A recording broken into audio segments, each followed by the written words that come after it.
Good morning. It's now 5 o'clock. I'm Joan Jones with your top stories and a little friendly reminder that it's January. It's 22 degrees. We've got more in your forecast coming up.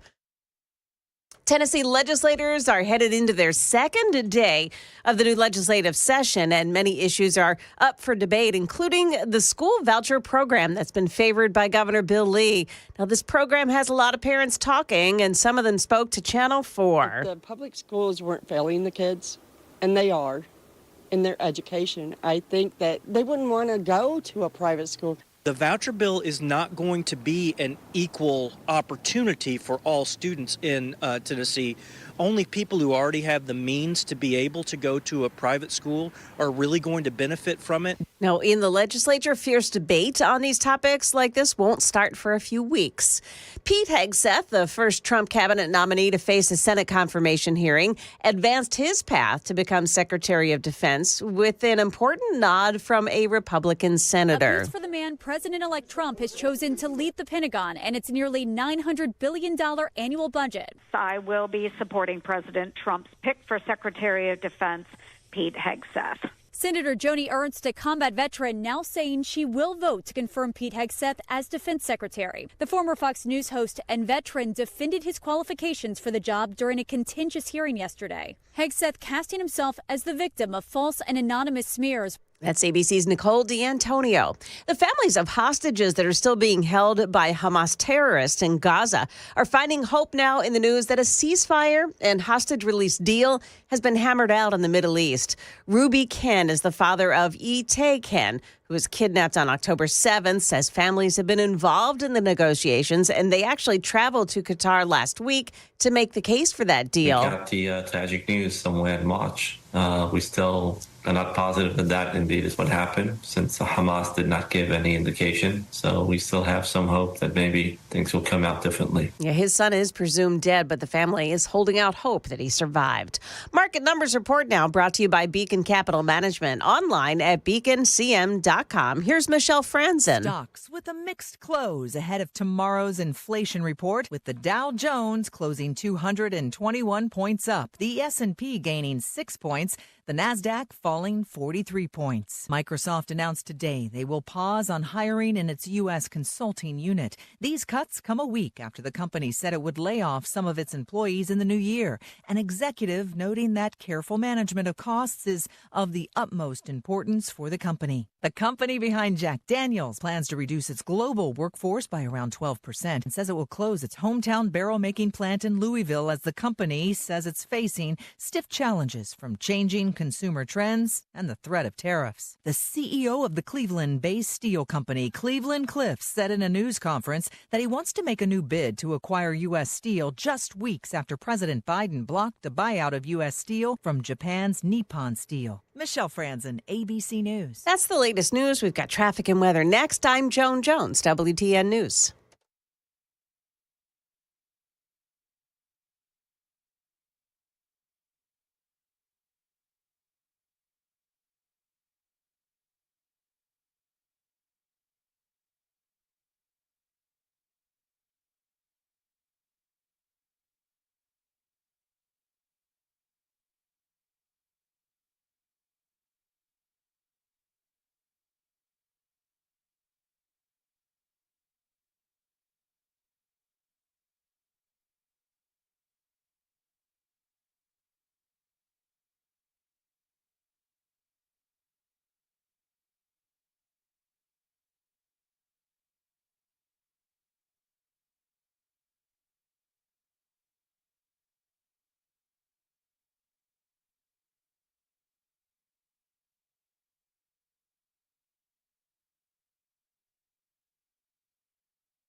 Looks like things are a little bit slow on 65 heading into the Talbot's Corner area this morning. Just touch and go. No big deal there. Also on 24 westbound side, as you're approaching Nashville, there are some work crews in the left lanes. They may have been moved around or moved out by now. Just keep your eyes open for that. Traffic every 10 minutes every morning on Super Talk 99.7 WTN.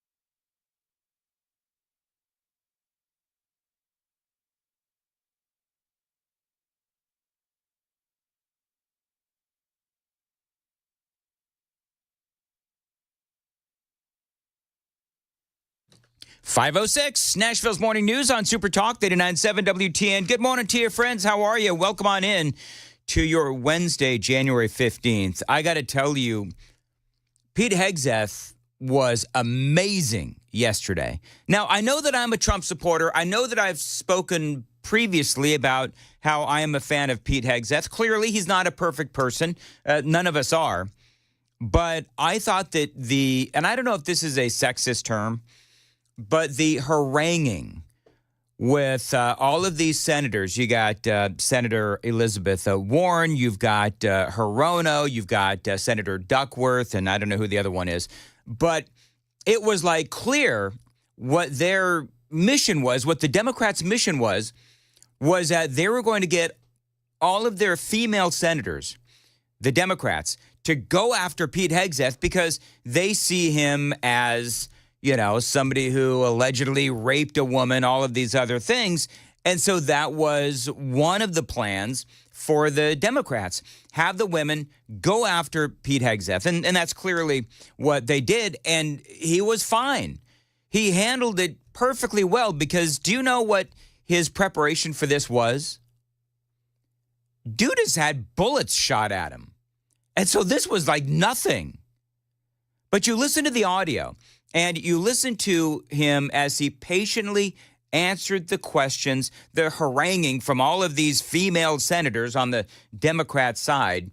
And I got to tell you, he was very patient, had the patience of Job, and he answered their questions, including from Elizabeth Warren. She was incredibly aggressive.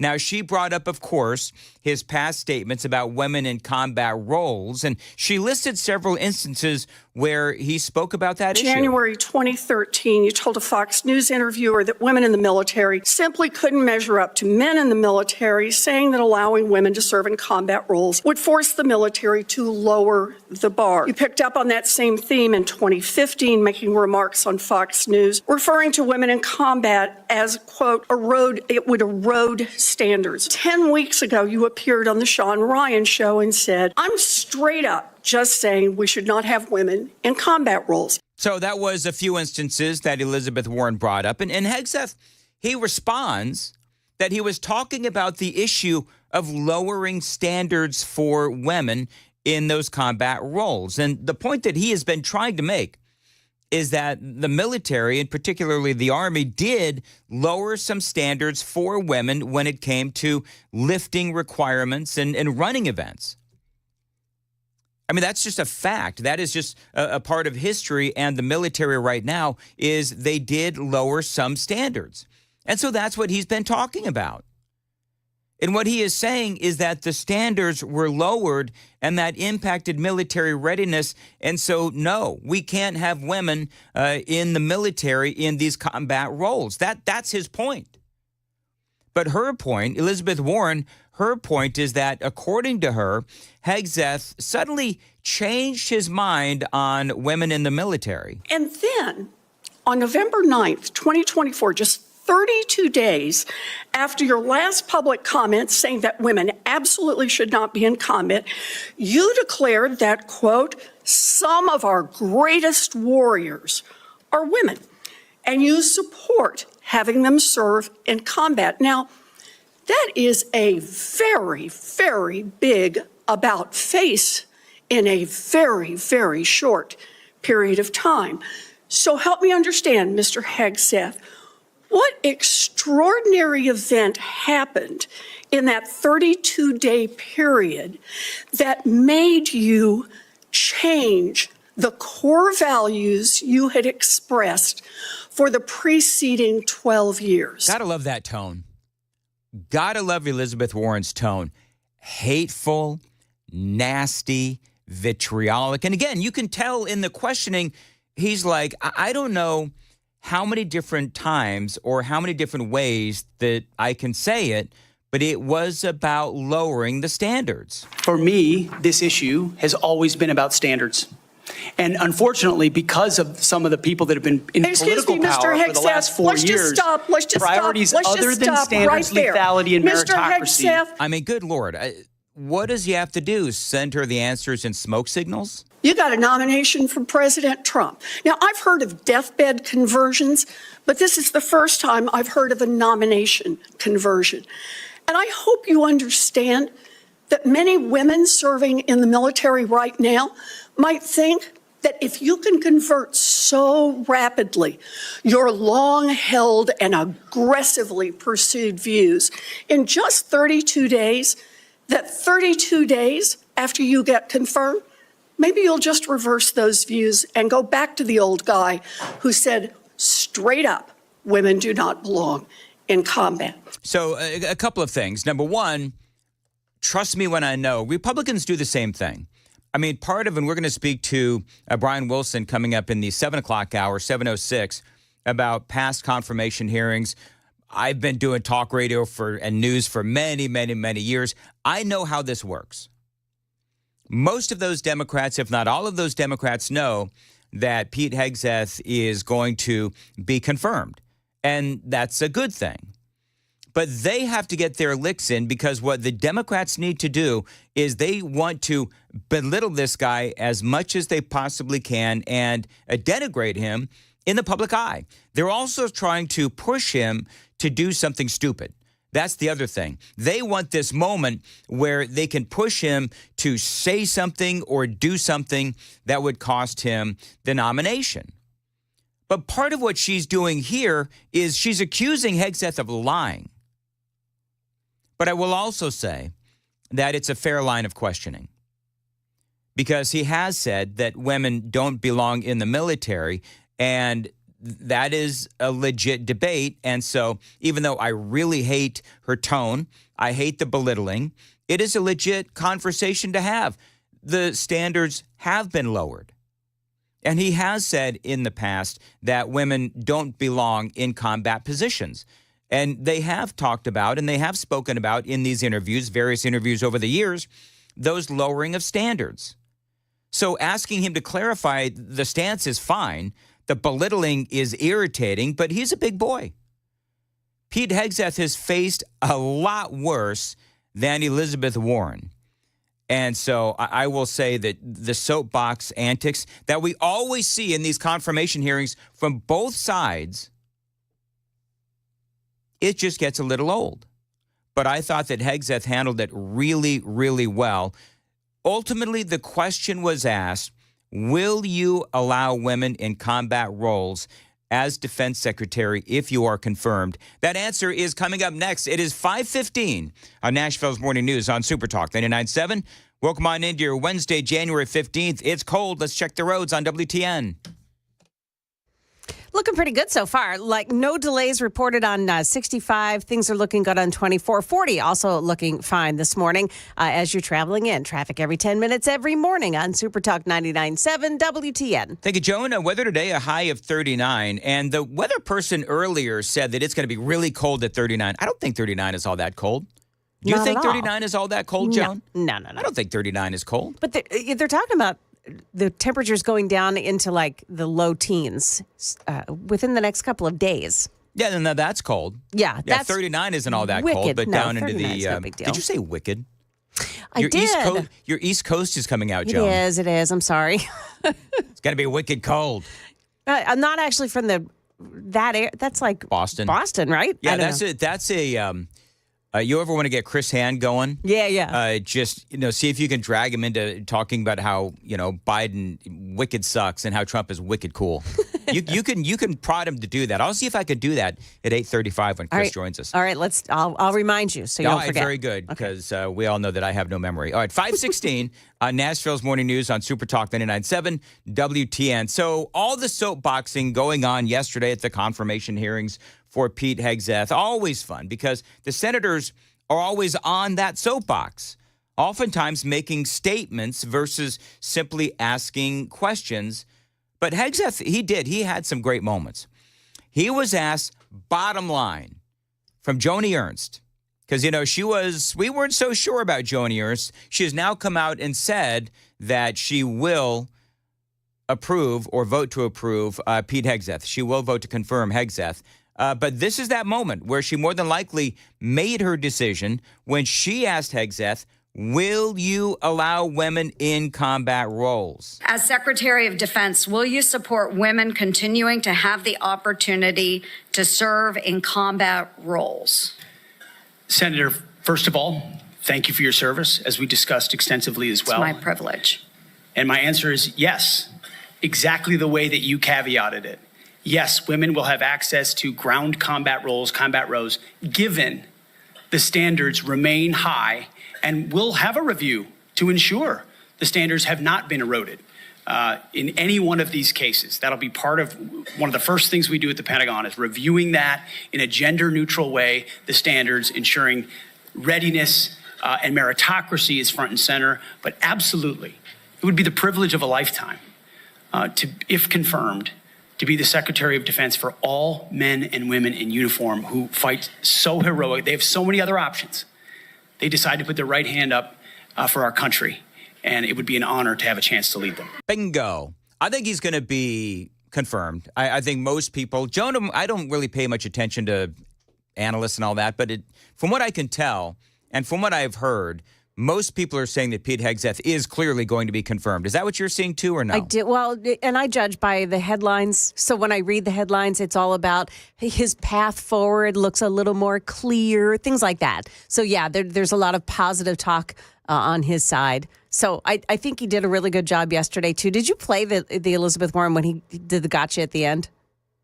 Remind me what it was. When she started talking about generals? No. Do you have that audio? We'll play it at 5:35. Okay. Because why didn't I had it and I didn't pull it. I think I know why. My favorite moment. Why do you think? Because her voice is like nails on a chalkboard and you couldn't take it anymore. I couldn't take it anymore. No, let's play that at 5:35. And can I KGB, if you can find that. Can I give you some creds here? Yeah. You had a great line that you glossed over earlier in your monologue. What was that? You said, good Lord, what's he supposed to do? Send it to her in smoke signals? That made me chuckle. I was chuckling. The microphone wasn't even open and I was chuckling. I got a Joan chuckle at 5 o'clock in the morning, and I will tell you that's kind of hard. Yep, it is. Actually. I thought that his opening monologue, Pete Hegseth's opening monologue, was one of the absolute best opening monologues that I've heard. And you can say, well, he's a TV presenter and he's extremely well-spoken. I don't think it's that. I think that with Pete Hegseth, there is a sincerity about him. There's passion. There is a patriotism and a passion for the military and for the men and women on the ground. And I think that's the difference between Pete Hegseth and all of these other, generals that come in. They've got their uniforms on and they've got all the patches and all that kind of stuff and the medals. I think Hegseth goes in and it is his sincerity. I mean, look, we've had, and I'm going to get into all this, but, we've had the generals, particularly, obviously, during the Biden administration. We've had a general as a defense secretary, and it's complete and utter train wreck is what it's been. And so I have absolutely no problem with his resume. We'll get into all of that and a whole lot more. Also, is it Mazie Hirono? Is that the senator from Hawaii? Mazie. Mazie. Yeah. I think she was drunk. Like, I do. I think she was drunk. I'm going to play the audio coming up right before the news because she was accusing Pete Hegseth of being a drunk. But she herself, has she had, I should have done this off the air. Has she had like a stroke or anything? Not that I know of. So she's just plain stupid. She's always that way. She always has that tone. Okay. She's very dismissive of anybody who doesn't believe like her. All right, so we're gonna play the audio of Mazie, whatever, who cares? Hirono, Senator Hirono. This is actually my favorite audio of the day. That is coming up before the news, 521, Nashville's Morning News on Super Talk 99.7 WTN.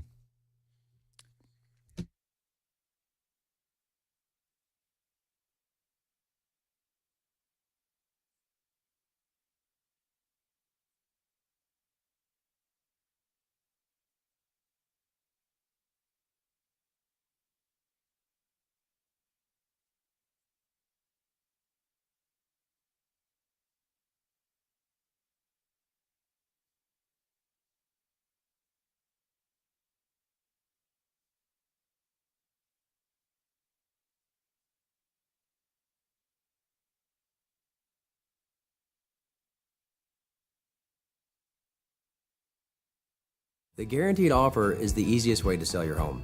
It's really simple. We bring you an all-cash offer. You close in as little as 21 days.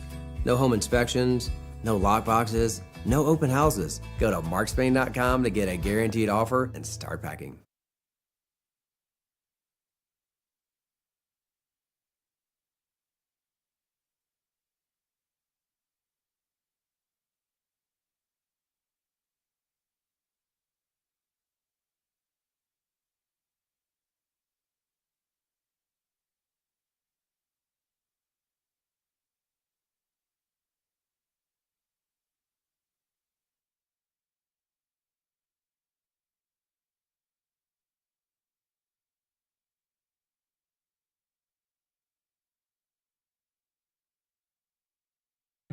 Hey, what's up, guys? It's Matt Murphy in the middle of downtown Franklin, Tennessee. We've talked so much about Savory Spice. I thought, why not show you the place? So let's go on in and see what's popping at Savory Spice. As I've always said, you will smell the spices even before you walk in. I can smell them right here in the doorway. Come on in and let's introduce you to the one and only Holly, who is the owner and proprietor of Savory Spice. Say hey, Holly. Hello, everyone. Now, enough about Holly. Let's talk about spicy and easy products like the incredible taco soup, which, as I said, you put this in a crock pot, you put all the ingredients that it tells you to buy right there, you put the spices in, and it's so easy. So if you don't know what you're doing around the kitchen, it's a perfect way to find your way around the kitchen, as is the Mediterranean dill risotto. Now, for the holidays, pumpkin pie spice. What doesn't it have, Holly? Pumpkin. Doesn't have any pumpkin in it. That's a fun fact for all of you kids out there. Now, if you stop by Savory Spice, either in the Franklin location or at L&L Market, you can get yourself a sample of the dill dip, which is my absolute favorite. Just tell them Matt Murphy sent you to Savory Spice with purchase now. So come by Franklin or L&L Market in Nashville and come see Holly and the entire crew at Savory Spice.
526, Nashville's Morning News on Super Talk 99.7 WTN.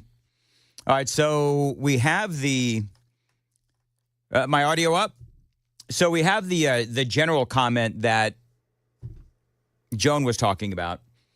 So, Joan, they're talking about where defense secretaries go and they leave the Pentagon and they go to work for, these defense contractor companies like Raytheon and so forth. Mm-hmm.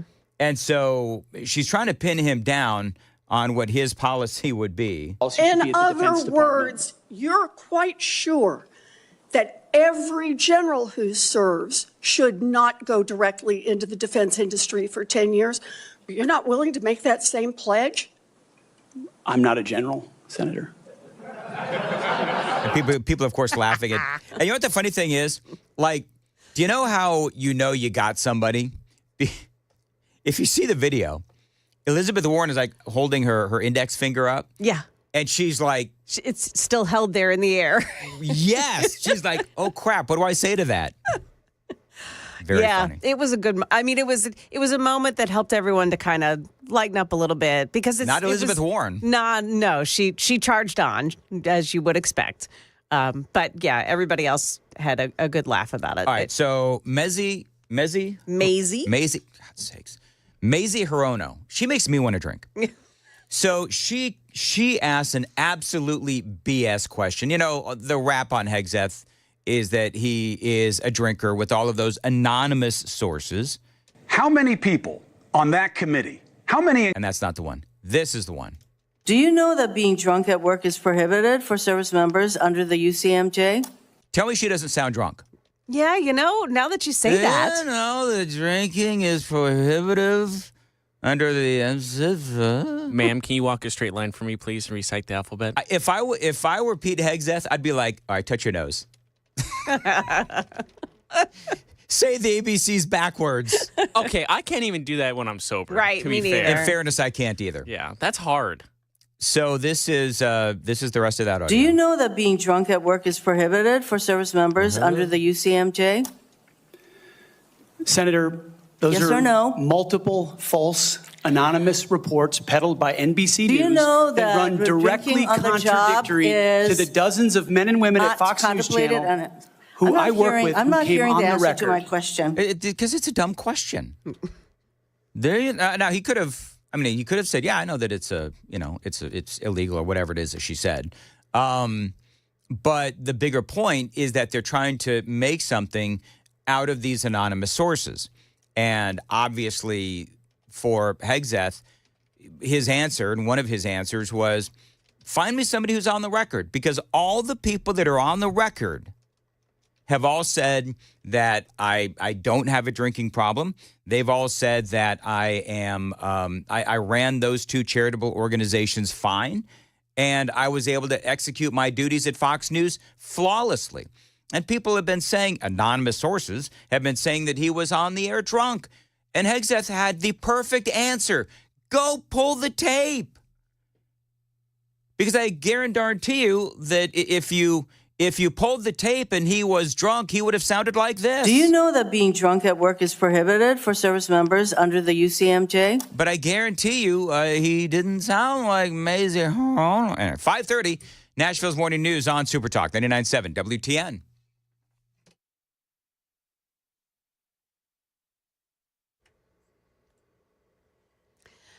Good morning, now 5:30. I'm Joan Jones with your top stories. Metro Nashville police are on the scene of an overnight shooting that left a man dead and another one hurt. Police say the car they were riding in came under fire at an apartment complex parking lot near the Old Hickory Hollow Mall. The men drove themselves to a liquor store nearby off Antioch Pike, and that's where someone else helped them into his car and drove them to the hospital. So far, no suspects have been identified. A Cheatham County Middle School 6th grade teacher is behind bars today after deputies discovered 24-year-old Mia King brought cocaine into the school with her in the classroom. Channel 4's Brendan Tierney. be an equal opportunity for all students in Tennessee. Only people who already have Obviously, that's not the right audio. Police began investigating King when the sheriff's department received an anonymous tip about King going out to her car during lunch breaks to get high.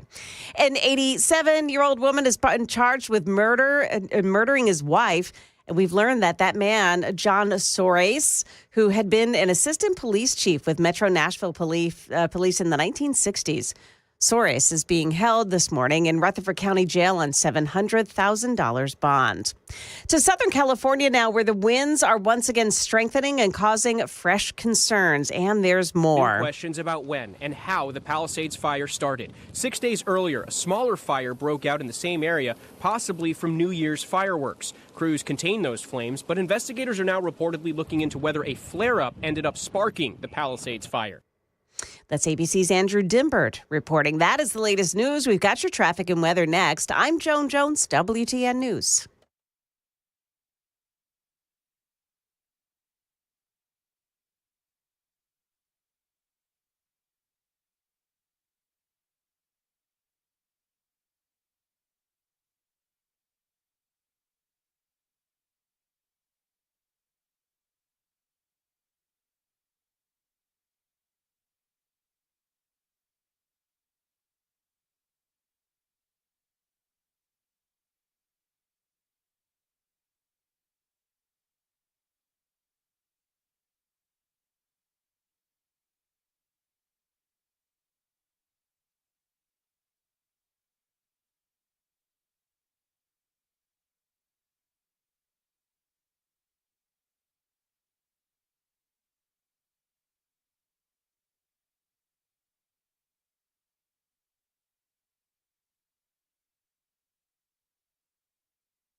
Deputies say they found the drugs yesterday.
Still looking at a nice, quiet morning ride on the way into work this morning. No real problems to speak of on 24. A little slow as you travel 65 heading down into the Talbot's Corner area. 40 is looking really good so far this morning. Traffic every 10 minutes every morning on Super Talk 99.7 WTN.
.536, Nashville's Morning News on Super Talk 99.7 WTN. Good morning to you, friends.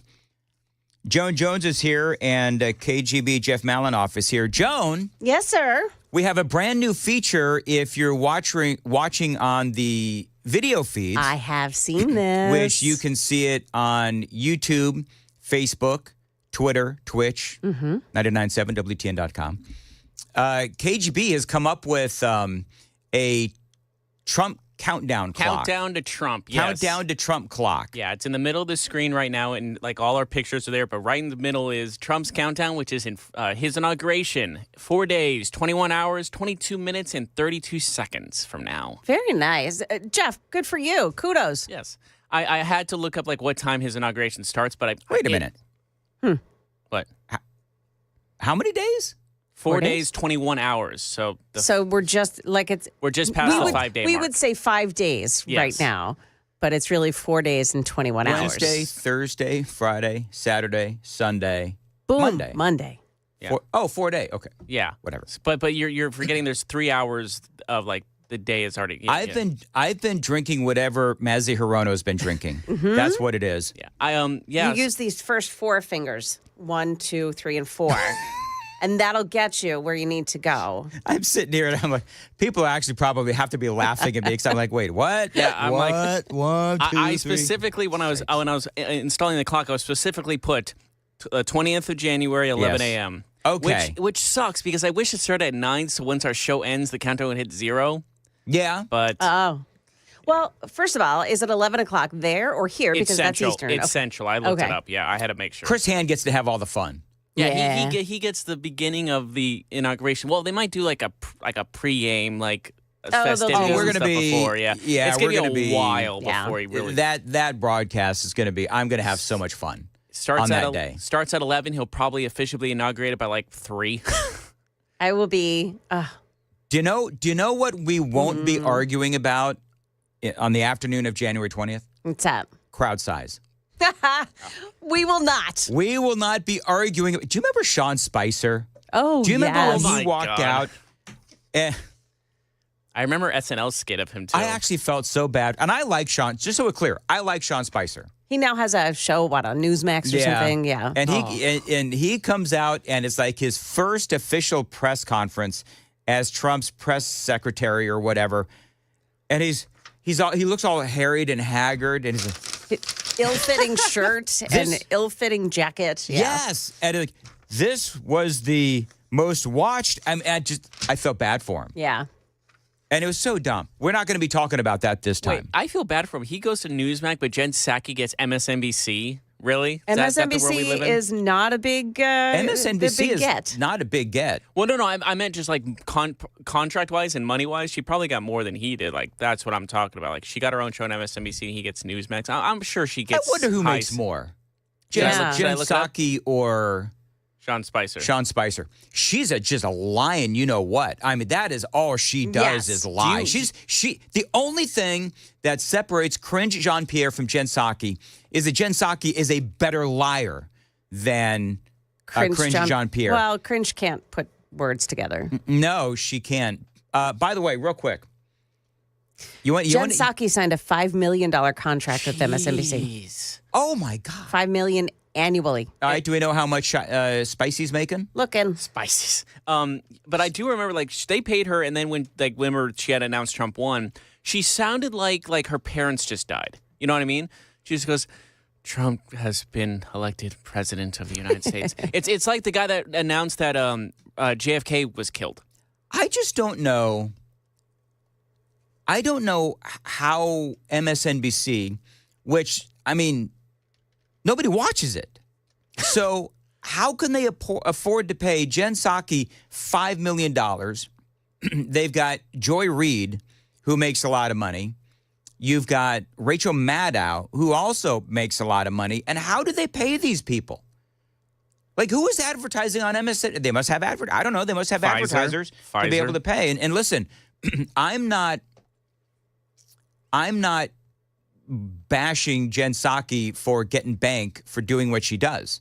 I mean, free market capitalism, if that's what you can get for persistently lying to the American people, then fine. What do you think Cringe Jean-Pierre is going to do after this whole thing? Could she herself get a show on MSNBC? CNN, probably. You think so? I think she'll be a commentator. You know what she could do? She could be part of a panel. Yeah, she could be part of a panel. God, it just sounds so gross. It sounds horrible. Yeah. Speaking of Sean Spicer does not work for Newsmax anymore, according to the news that I'm seeing. Oh, I thought he'd. All right. Well, hey. Speaking of gross and whatever other word you just used, horrible. KGB, speaking of gross and horrible, Karen Bass, the mayor for Los Angeles. Have you heard this audio where a guy is like simply asking a question? Do you regret going to Ghana knowing that your city as mayor of Los Angeles is a very good chance that it would have gone up in flames and she decided to go to Ghana anyway? Looking back, would you have taken that trip overseas? You know, I am going to focus today on what we know. Mayor, can I ask you one question about round cow? She said, no. That was her answer. She's not even going to answer the question. And I think that is the epitome of arrogance. Looking back, would you have taken that trip overseas? You know, I am going to focus today on what we know. Mayor, can I ask you one question about round? And off she goes. I think focusing on today is fine, but you know what? There's a lot of people in Los Angeles who are calling for you to literally step down. So that is Karen Bass. We're talking about Mezzi Hirono. No, so one of the super texters, thank you, texted in and said, just to remember her name well, Maisie rhymes with crazy. Thank you. Boom. Maisie Hirono. Is it Hirono or Hirano? Hirono. Okay, very good. We won't find a word to match that. Do you realize I don't spend a lot of time talking about Maisie Hirono? Come on, it rhymes with crazy. Crazy, Maisie. I like it. God sakes. It works. I suck. All right. Anyway, So, did you hear the other piece of audio of what she asked Pete Hegseth? This is what she said. And again, the absurdity of the question. Here's what she said. And frankly, as secretary, you will be on the job 24/7. You recently promised some of my Republican colleagues that you stopped drinking and won't drink if confirmed, correct? Absolutely. You realize literally what she's just said is that if you have one drink while you're the Secretary of Defense, then you will resign. That's what her question is. Do you realize how ridiculous that is? Yes. Because he's going to all kinds of things. He can certainly have a glass of wine. He can certainly have, I don't know, whatever, a margarita. I just remember, it has not been proven that he's a fall down drunk. Does he have drinks? Has he gotten drunk? Yes. But has anybody come to him and said that he is an alcoholic? No. But I think that question is just, again, putting aside the fact that she herself sounds like she's sauced, it just... So sauced. Like, he could just smile at a woman walking across the hallway and they'll try to get him to resign for sexual assault or That's I'm exactly doing air quotes, right. of course, but yeah. By the way, the 40s called. They want their terminology back. Yes, clearly. Sauced. Anyway, this was his answer. Will you resign as Secretary of Defense if you drink on the job, which is a 24/7 position? I mean, listen how ridiculous that question is. This is a 24-hour position. If you are caught drinking a glass of wine, you must resign. Sir, you're sleeping on the job. This is a 24/7 job. I'm going to ask you to resign, please. Crazy Hirono. I'm just going to call her Crazy. Can I just do that? That's Instead of her fine. first name of Maisie? I think everybody will know who you mean. Crazy Hirono is what we're going to call her. I've made this commitment on behalf of Will the you men and women I'm resign serving. as Secretary of Defense I've if made you this drink commitment on the behalf job? of the men and women I'm serving. I'm not because it's the hearing- most important deployment I'm not of my hearing an life. answer to my question, so I'm going to move on. Thank you. Thank you for moving on. Good Lord. This was all day. This was literally all day with the Senate confirmation hearings. And so, the more that they speak, to be perfectly honest, I think the less credibility that they have. I think they get teed up by the media. The media presents the stories that they're going to stick to. They're going to roll out in every forum that they can. And it's going to be women in the military. It's going to be your drinking and how bad you treated your wife. And those stories are what the media pumps them with. And then the legislators go in there and start talking about that. Did you see, apparently there was a moment, I've not heard this, but apparently was there a moment where Nancy Mace and Jasmine Crockett got into it? This would be in the House. I was seeing it, on All right, the... let me. I have not heard this. Okay. But apparently they were arguing about, I don't even know what it is, but this particular soundbite, everybody knows who Jasmine Crockett is, right? She's the Texas congresswoman. She's got like the really long pterodactyl looking like eyelashes, and she and the blonde. Help me out. Who's the blonde? The blonde? The blonde congresswoman who... That narrows it down. Yeah. Everybody, no, people know exactly who I'm talking about.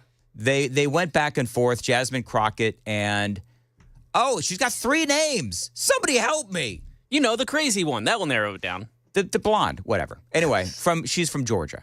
She's... Marjorie Taylor Greene. Thank you, Marjorie Taylor Greene. Gotcha. When they got in that big fight, that was a lot of fun. Anyway, that was a long wait for that.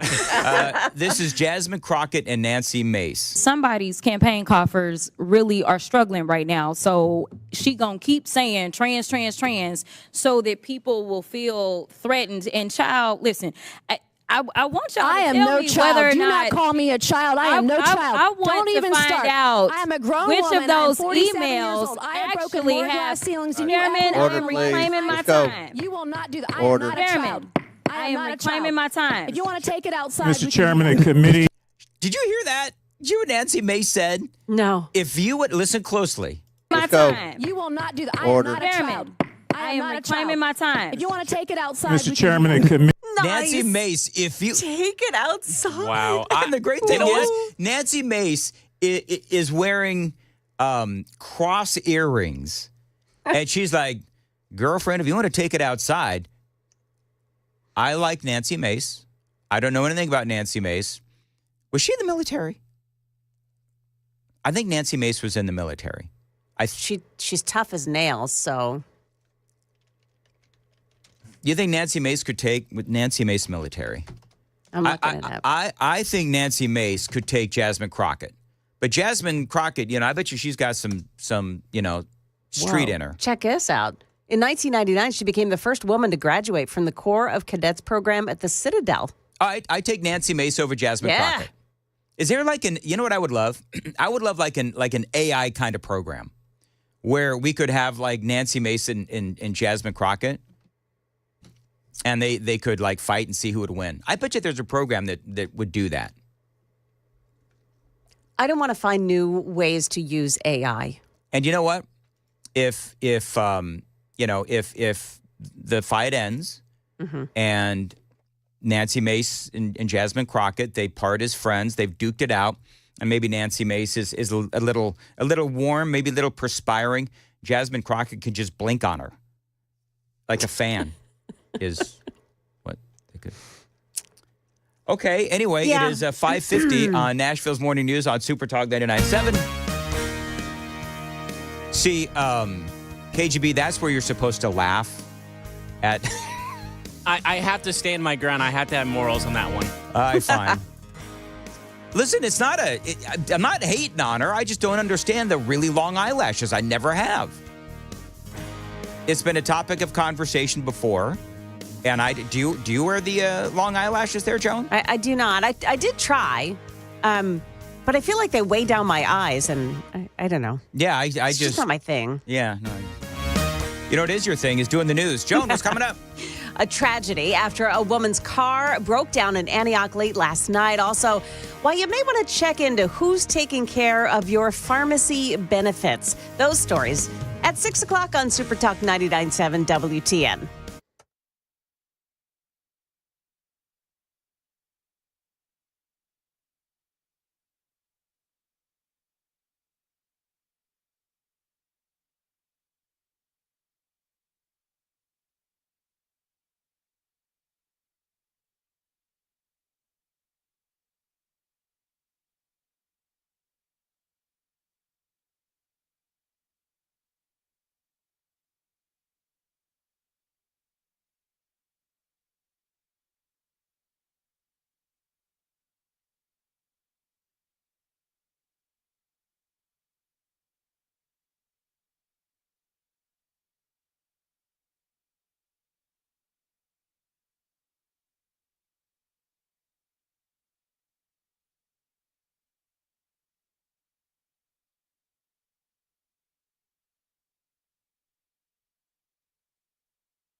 Hey everybody, Dan Mandis from Nashville's Morning News. The Wall Street Journal reported a while ago that people are feeling stress, anxiety, and depression because of this election. If that's you, talk to my guy, Dr. Christopher Van Schenk. He is a psychiatrist out in Nolensville. Now, he can help you with not only depression, if you're feeling it because of politics or whatever, but he can also help you with alcoholism, drug abuse as well. Go to his website, nolensvillepsychiatry.com. He's got a long list of conditions that he can help you with, either in person or at telehealth.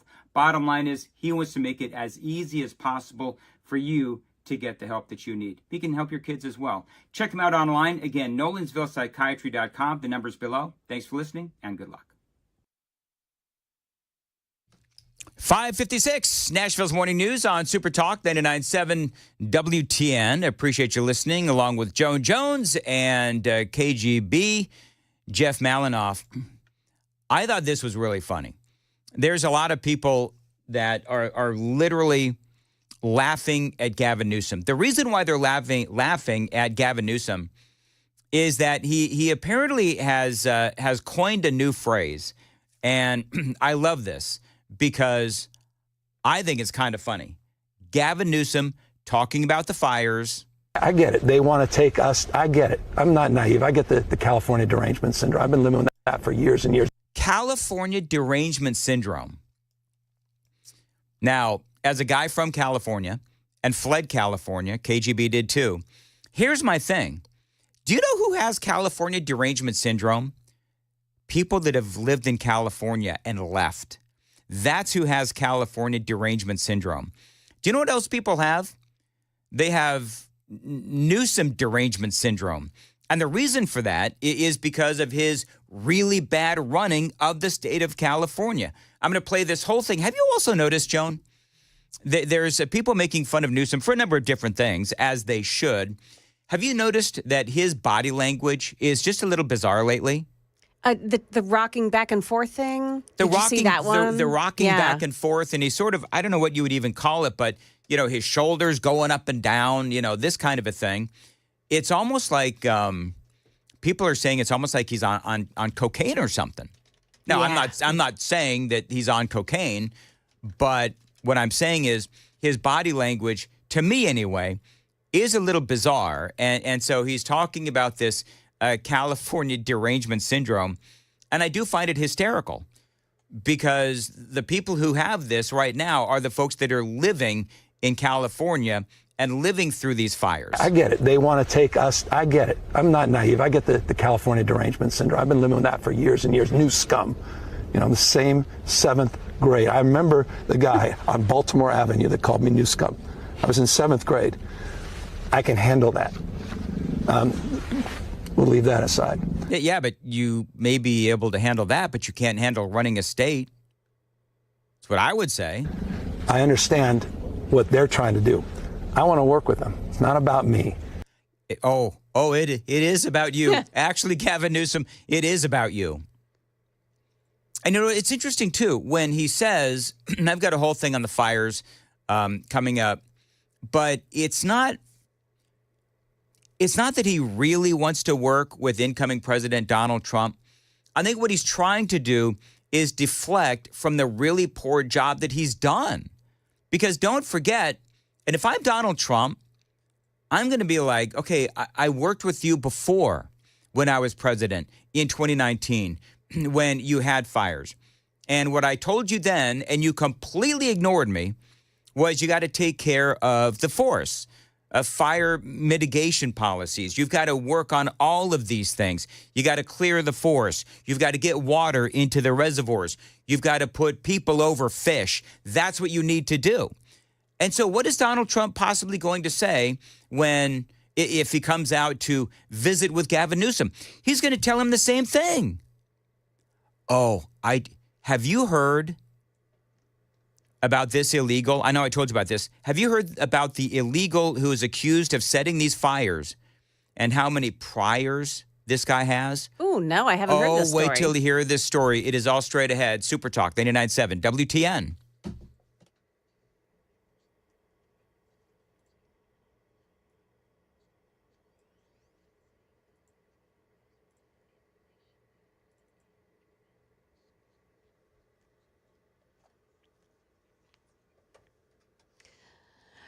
Well, good morning. It's 6 o'clock now. I'm Joan Jones with your top stories. A woman whose car broke down along Murfreesboro Pike in Antioch last night has died. She has not yet been identified, but police do say that woman exited the car and then began walking along a turn lane.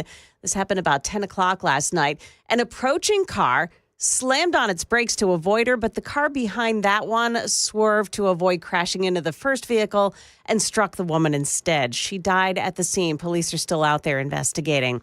Well, don't be surprised if you see extra DUI checkpoints this month as Middle Tennessee law enforcement agencies increase efforts now to keep impaired drivers off the road. On Friday, officers will be out at Antioch Pike near Cherokee Hills Drive. And then next Friday, it'll be Rutherford Boulevard between Broad and Church Streets.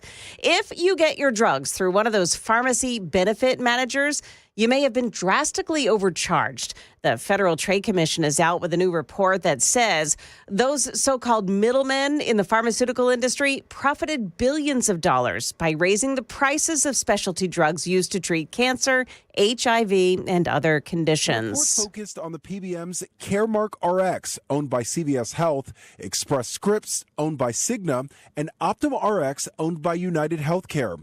The FTC claims between 2017 and 2022, those companies generated $7.3 billion in revenue by marking up dozens of drugs, some marked up by more than 1,000%. Patient advocates say more transparency is needed, with insurers themselves often in the dark about how much the prices are marked up. That's ABC's Lionel Moisey. Now, the PBMs called the FTC report baseless and without substantiating evidence. Market Numbers Report now brought to you by Beacon Capital Management, online at beaconcm.com. Here's Jim Ryan. From ABC News, Wall Street now. A choppy trading session ended with stocks mixed on Tuesday as investors studied new inflation data. The Dow Jones added 221 points to close at 42,518. The S&P picked up 0.1%. The Nasdaq Composite slipped 0.25%. In the technological war between the United States and China, Asian companies dominated U.S. patent grants last year. Samsung had the most in 2024, followed by Taiwan Semiconductor Manufacturing Company. In its drive to rein in expenses, Microsoft is taking the Help Wanted sign down from its consulting business. An internal memo also instructs employees not to travel for any internal meetings, but to use remote sessions instead. Donut fans in a few states have been unable to get their fix at Dunkin' because of what the company calls a manufacturing error. Dunkin' says that under 1% of its locations are currently still affected by this hole in the supply chain. Jim Ryan, ABC News. I get that hole in the supply chain. Futures this morning are looking pretty good. We've got Dow futures up this morning about 160 points. NASDAQ futures are gaining 75 in the S&P 500 index. That's plus 18 right now. That's the latest news. We've got traffic and weather next. I'm Joan Jones, WTN News.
We do have a crash this morning. It's on Old Hickory Boulevard at Boyd's Hilltop Drive. And otherwise, it looks good on the road so far this morning. We checked on 24, 65, and on 40.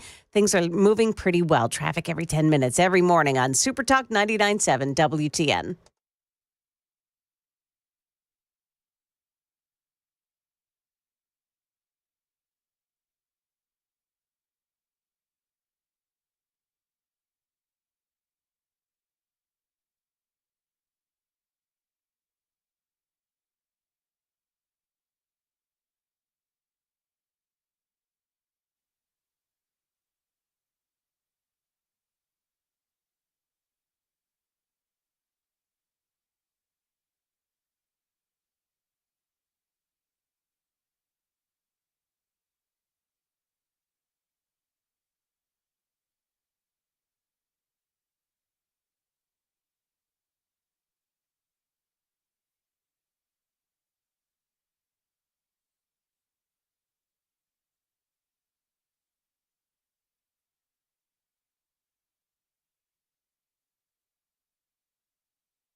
.606 Nashville's Morning News on Super Talk 99.7 WTN. Welcome on into your Wednesday, January 15th. And go to watch us on YouTube, Facebook, Twitter, Twitch, 99.7 WTN.com. And Joan, you're going to love this. So we're talking about the Trump countdown clock that we have now put exclusive to Nashville's Morning News. KGB did it. Jeff did it. And during the 5:35, we were talking about how it's 4 hours or 4 days and whatever it was. And I'm counting with my fingers.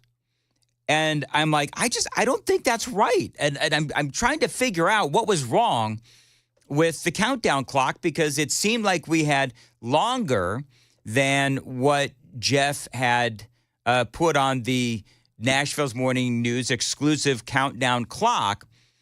And you got to love it because both Joan and Jeff were just adamant that I was wrong. And so I, of course, being the person that I am, I just let it go, moving on as I always liked. Turns out I was right. It turns out I was right. Our official Nashville's Morning News countdown clock was actually wrong. And so now I am watching Malinoff, and then I'm going to move on. I am watching, this is the behind the scenes of Nashville's Morning News. I am watching Malinoff run back and forth between his studio and the newsroom where you have to do such things and fix the clock. It's kind of funny. I was right. And by the way, that's karma because if you folks were listening at the 5:35, I made an outstanding joke and he refused to laugh at it. And so now it turns out that his countdown clock that he was so proud of, and it's a really great clock, but it was wrong. Come on, give him a break. Joan, that's what you get when you don't laugh at my jokes. Bad things happen. Remember that, Joan. I will, yeah, remember that. She's like, I have not been laughing at your jokes for like months now. No. How far off was the countdown clock? Do we know? KGB, how far off was the exclusive Nashville's Morning News countdown clock? How off was it? It was about 6 hours, but I fixed it. It's a backup. We're at 5 days, 4 hours, 50 minutes, and 49 seconds. So 5 days and then an extra 4 hours and 50 minutes till we hit that 11 o'clock, and we'll be good. The funny thing is, and I was explaining to folks, the funny thing is you two were just like laughing at me when I said, I'm counting on my fingers and something's not right. And then I just moved on. I do have to shout out Ambro on the YouTube stream for calling me out on it. I saw it. I was like, darn it, he's right. So what happened was welcome to my world. People were yelling at the radio when I couldn't remember Marjorie Taylor Greene. So what happened was, so when I put it in the system, I don't know what this website's from. It's probably not from this country. So when I put it up there and I put 2025, 11 a.m., it didn't read it properly. Maybe it's in the wrong time zone. So I had to maneuver it. So I had to make sure the clock was correct. It's all good. But the clock is right, and the countdown to Trump is still on the screen, and correctly this time. All right, very good. Thank you. Go and check us out on all the socials if you want to watch the radio show. Joan and KGB, they look really nice today. They dressed up. They took a shower. Thank you for once, KGB. And we'll move on. He's wearing sweats. What are you talking about? Thanks. Okay, it's cold. I'm going to be comfy. In the morning, don't care. Listen, it's all good and well. If that's the way that you want to conduct your professional life, you go right on ahead. Moving right along. I want to finish this audio bite from earlier. By the way, coming up at 6:35, we're going to do a bit of a deep dive into the Hegseth confirmation hearings. I've already played a bunch of audio from it in the 5. I'll continue that coming up with Matthew Hurt at 6:36. But I do want to finish this audio bite of Gavin Newsom, California governor, and clearly he's on the defensive. I get it. They want to take us. I get it. I'm not naive. I get the California derangement syndrome. I've been living with that for years and years. New scum. You know, the same 7th grade. I remember the guy on Baltimore Avenue that called me new scum. I was in 7th grade. I can handle that. We'll leave that aside. I understand what they're trying to do. I want to work with them. It's not about me. It's about people that we both represent. He represents and I represent. And I'm honored and proud to represent these folks. And I desperately plead with them. Come out here. Help us. And we will help you. You'll be elevated, Mr. President. At the end of the day, you'll be the one we all will go to and say thank you. You notice part of what he's doing, there's a number of things going on. Number one, clearly he's on the defensive and he should be. Number two is he knows that Trump is trying his best, his level best, to ensure that people understand where the fault lies. And that is with Democrat policies and the way that they are running California. Yesterday, we talked about a number of different things.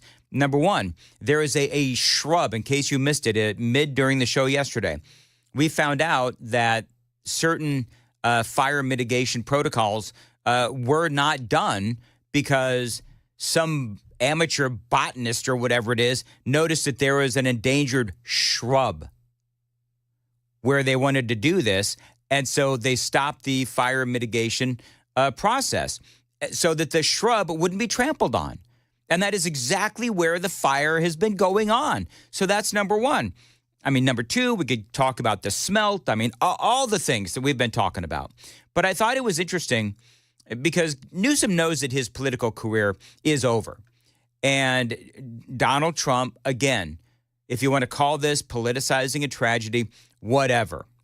To me, what Trump is doing and what Republicans are doing and what people all across California and America are doing is they're taking notice of what party has been in charge for many years in California and the actions and the steps that they have taken to ensure that these fires ravage out of control. And Gavin Newsom has lied about it. Remember earlier this week, or maybe it was last week, but I told you that he lied to the people of California when he said, oh, yeah, I've cleared 90,000 acres of forest, and he hadn't. He cleared like 10,000. And of all places, NPR called him out. I did think it was interesting. California derangement syndrome. He talks about California derangement syndrome. Now, we were joking about this earlier about who has California derangement syndrome. Number one, it's the people that currently live in California. But I think a lot of those people also have like Newsom derangement syndrome, NDS. Maybe it's Karen Bass derangement syndrome, the mayor of Los Angeles. All those people, of course, that have left California as well. People like me, who have watched the state that I grew up in and how it is devolved into just this insanity of liberalism, of progressivism that has literally destroyed once great American cities. Now, Michael Rappaport, you know that he's a comedian. He hated Donald Trump, and he's just one of many that have been red-pilled over the years. And now he's come out and kind of sort of in Trump's corner. He has now gone viral for taking out Gavin Newsom big time. You want to talk about Newsom derangement syndrome? Wait till you hear Michael Rappaport. It is coming up next, 6:15. Time to check the roads on WTN.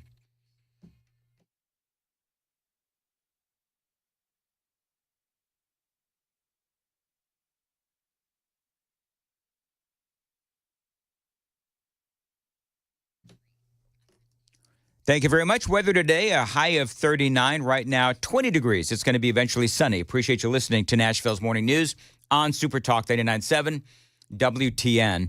So Michael Rappaport, again, he is a comedian, very well known for being somebody who was inflicted with Trump derangement syndrome. Well, now he's set his sights on Gavin Newsom. Gavin with the good hair, you have overseen two of the most important cities in California, and you've ran them, nosedived them into the ground. San Francisco is apocalyptic. Yep. I've been there. I've seen it with my own eyes.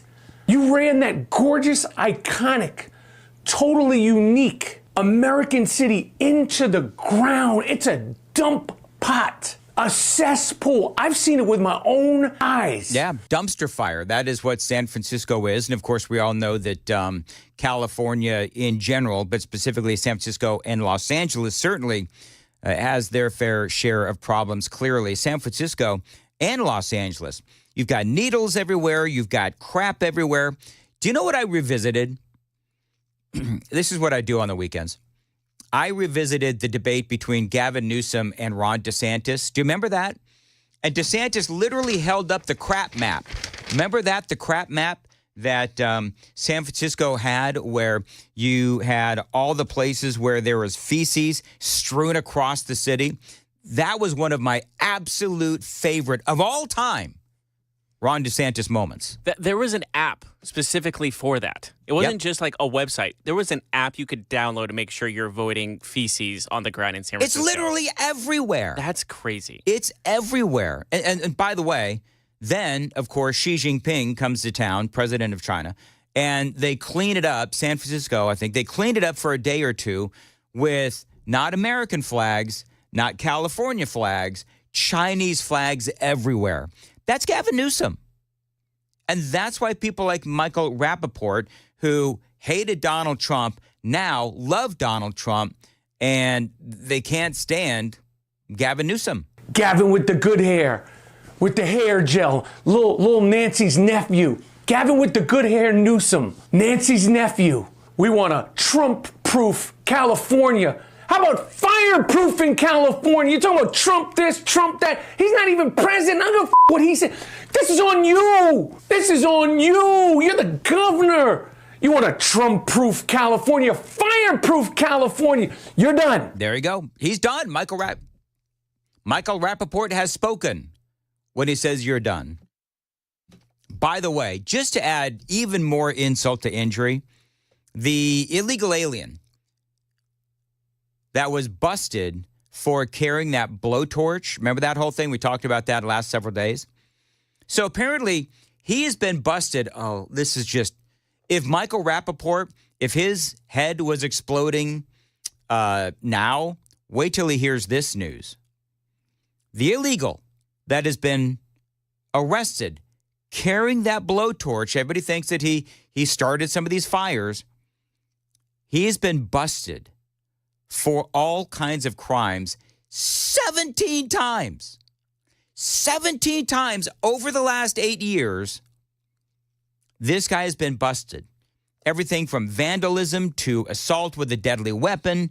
Reports are that, stop me when you've heard this before. Reports are that ICE asked for a detainer on this guy, and wait for it, they were turned down because of California's and Gavin Newsom's sanctuary city policies. It's going to be very interesting in a couple of years when you have all those people in the state of California, all those Congress people who are running for re-election, and you've got all the people on the LA City Council, the state assembly as well, all these progressives, all these Democrats. What is going to happen to them as the elections come about? Will people of California realize that their city and their states, their state and their cities are disintegrating under illegal immigration, literally crap and urine and needles everywhere? And will the fires finally be the thing where the people of California say, you know what? Enough is enough. We'll have to wait and see what happens. By the way, today, Pam Bondi, she's a big favorite of mine. Her confirmation hearings will begin today. So that is also something to watch. A lot to talk about right here on Super Talk 99.7 all day long for your Wednesday, January 15th. Dan Mandis here. You know, I've always recommended Mark Spain Real Estate here in Nashville because I trust that they are going to sell your home hassle-free with a strong all-cash offer. Now, they've been helping homeowners sell their homes for nearly 30 years now, and they've served over 58,000 families. And with all those clients, Mark Spain Real Estate is the #1 most reviewed real estate company in America. They've got over 12,500 5-star reviews. That is huge. Now, you can trust my friends at Mark Spain Real Estate to sell your home fast and for maximum profit and the least amount of hassle. That is their guaranteed offer. There's a reason they've had so much success with those 12,500 5-star reviews. It is that guaranteed offer. A quick sale, maximum profit, and no hassle. Tell them Dan Mandis told you to reach out. 855-299-SOLD, 855-299-SOLD. Online anytime. It's markspain.com and start packing. It is 6:21 on Nashville's Morning News. Joan Jones, what's coming up in the news at 6:30? Hey, there's more confirmation hearings scheduled for today. We'll tell you who's up. And would you support a cell phone ban for kids in the classroom? We'll tell you what Tennessee lawmakers are discussing. Those stories coming up at 6:30 on Super Talk 99.7 WTN.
.625, Nashville's Morning News. By the way, coming up here in mere moments, You're not going to believe this. President Biden has released a farewell letter. And wait till you hear what he has to say to the American people. Details straight ahead. Dan Mandis here for the Glock store. Now, this is my gun store and where I train, and I need to go more often here in 2025, and you do too.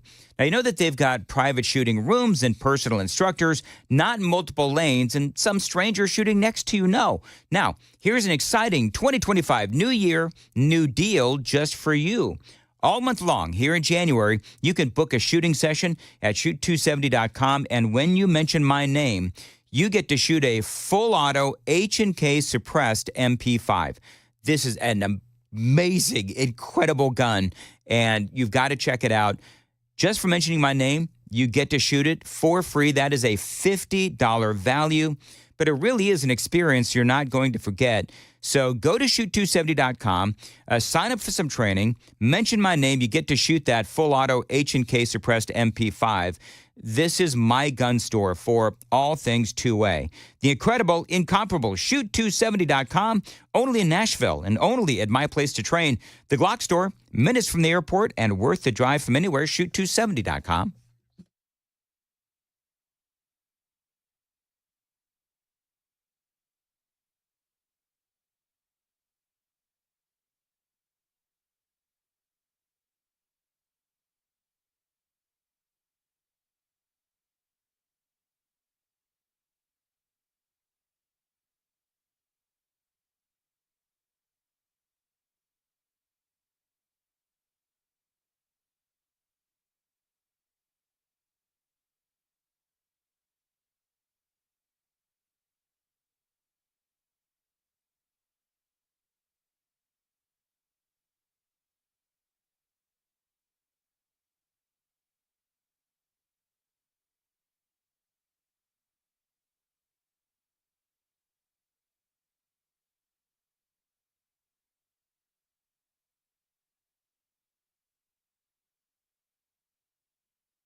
.628 Nashville's Morning News. President Biden has released his farewell letter. He did this, I guess, earlier this morning, I think probably right before we went on. Here's what he says. Today, we have the strongest economy in the world and have created a record 16.6 million new jobs. Wages are up. Inflation continues to come down. You're the one that brought us, 9.3% inflation. And by the way, stuff is still really expensive.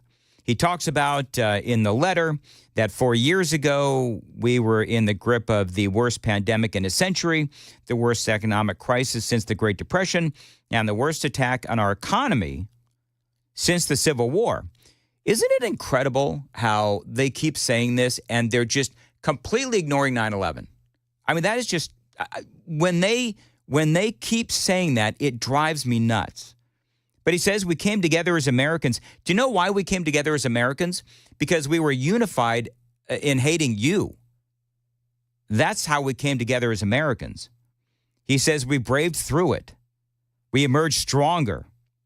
Yeah, we did. We are emerging from the Biden administration stronger because we got Donald Trump in as president. That's the only reason why we are going to be stronger as a nation.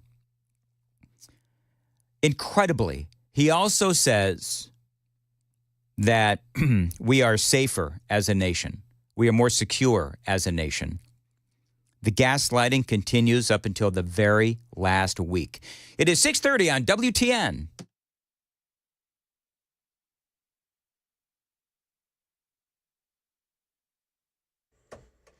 Good morning, 6:30 now. I'm Joan Jones with your top stories. Just 5 days until President-elect Donald Trump's inauguration. And more of his cabinet picks are headed to Capitol Hill for their confirmation hearings, including Pam Bondi today for Attorney General.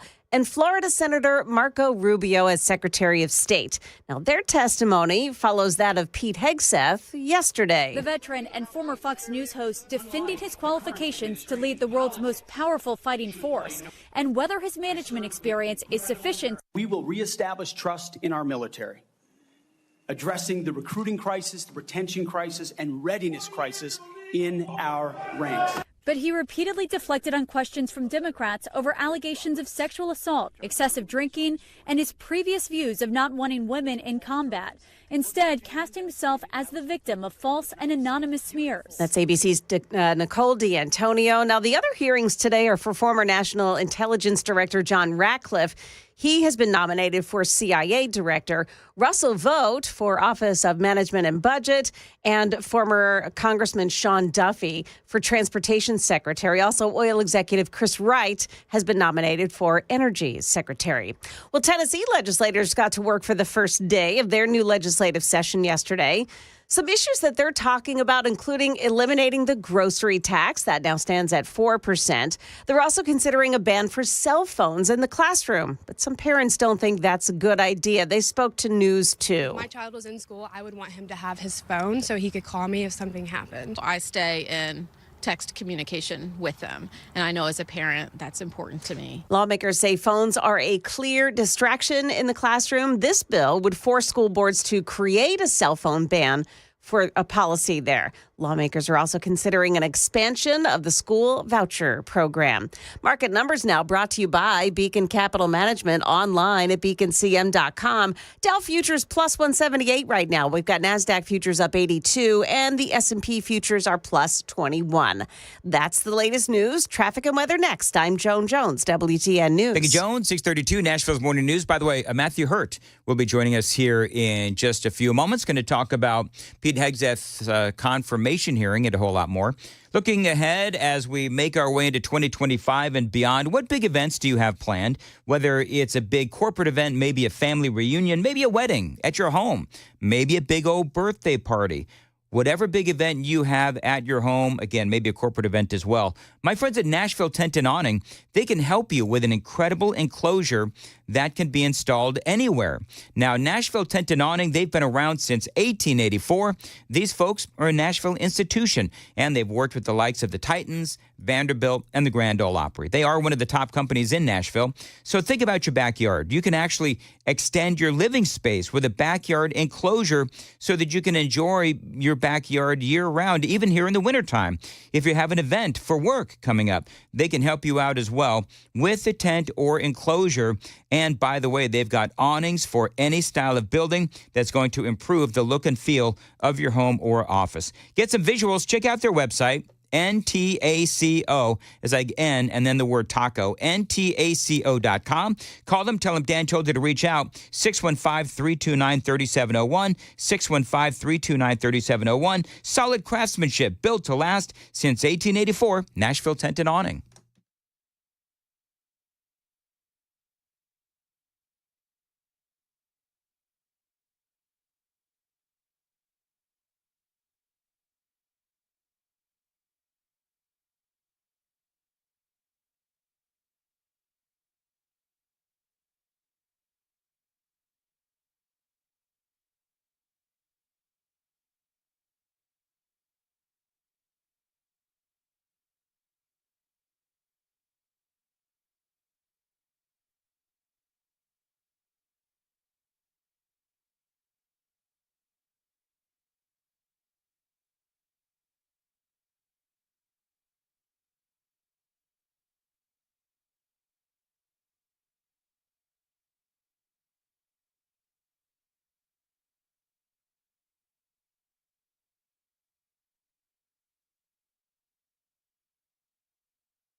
Oh, what a mess. 24 eastbound is closed right now between Whites Creek Pike, exit 35, and Old Hickory Boulevard, exit 40.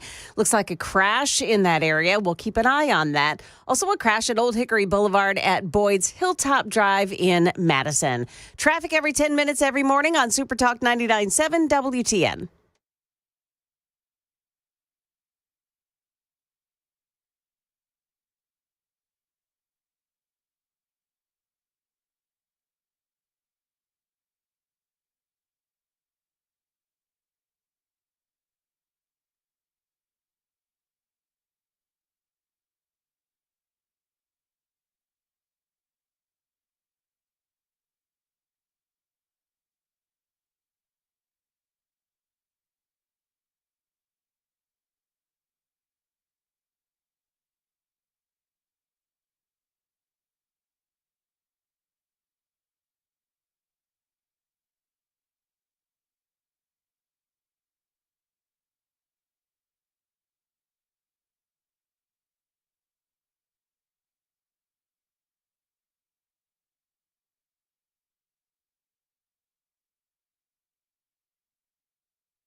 .637 Nashville's Morning News on Super Talk 99.7 WTN.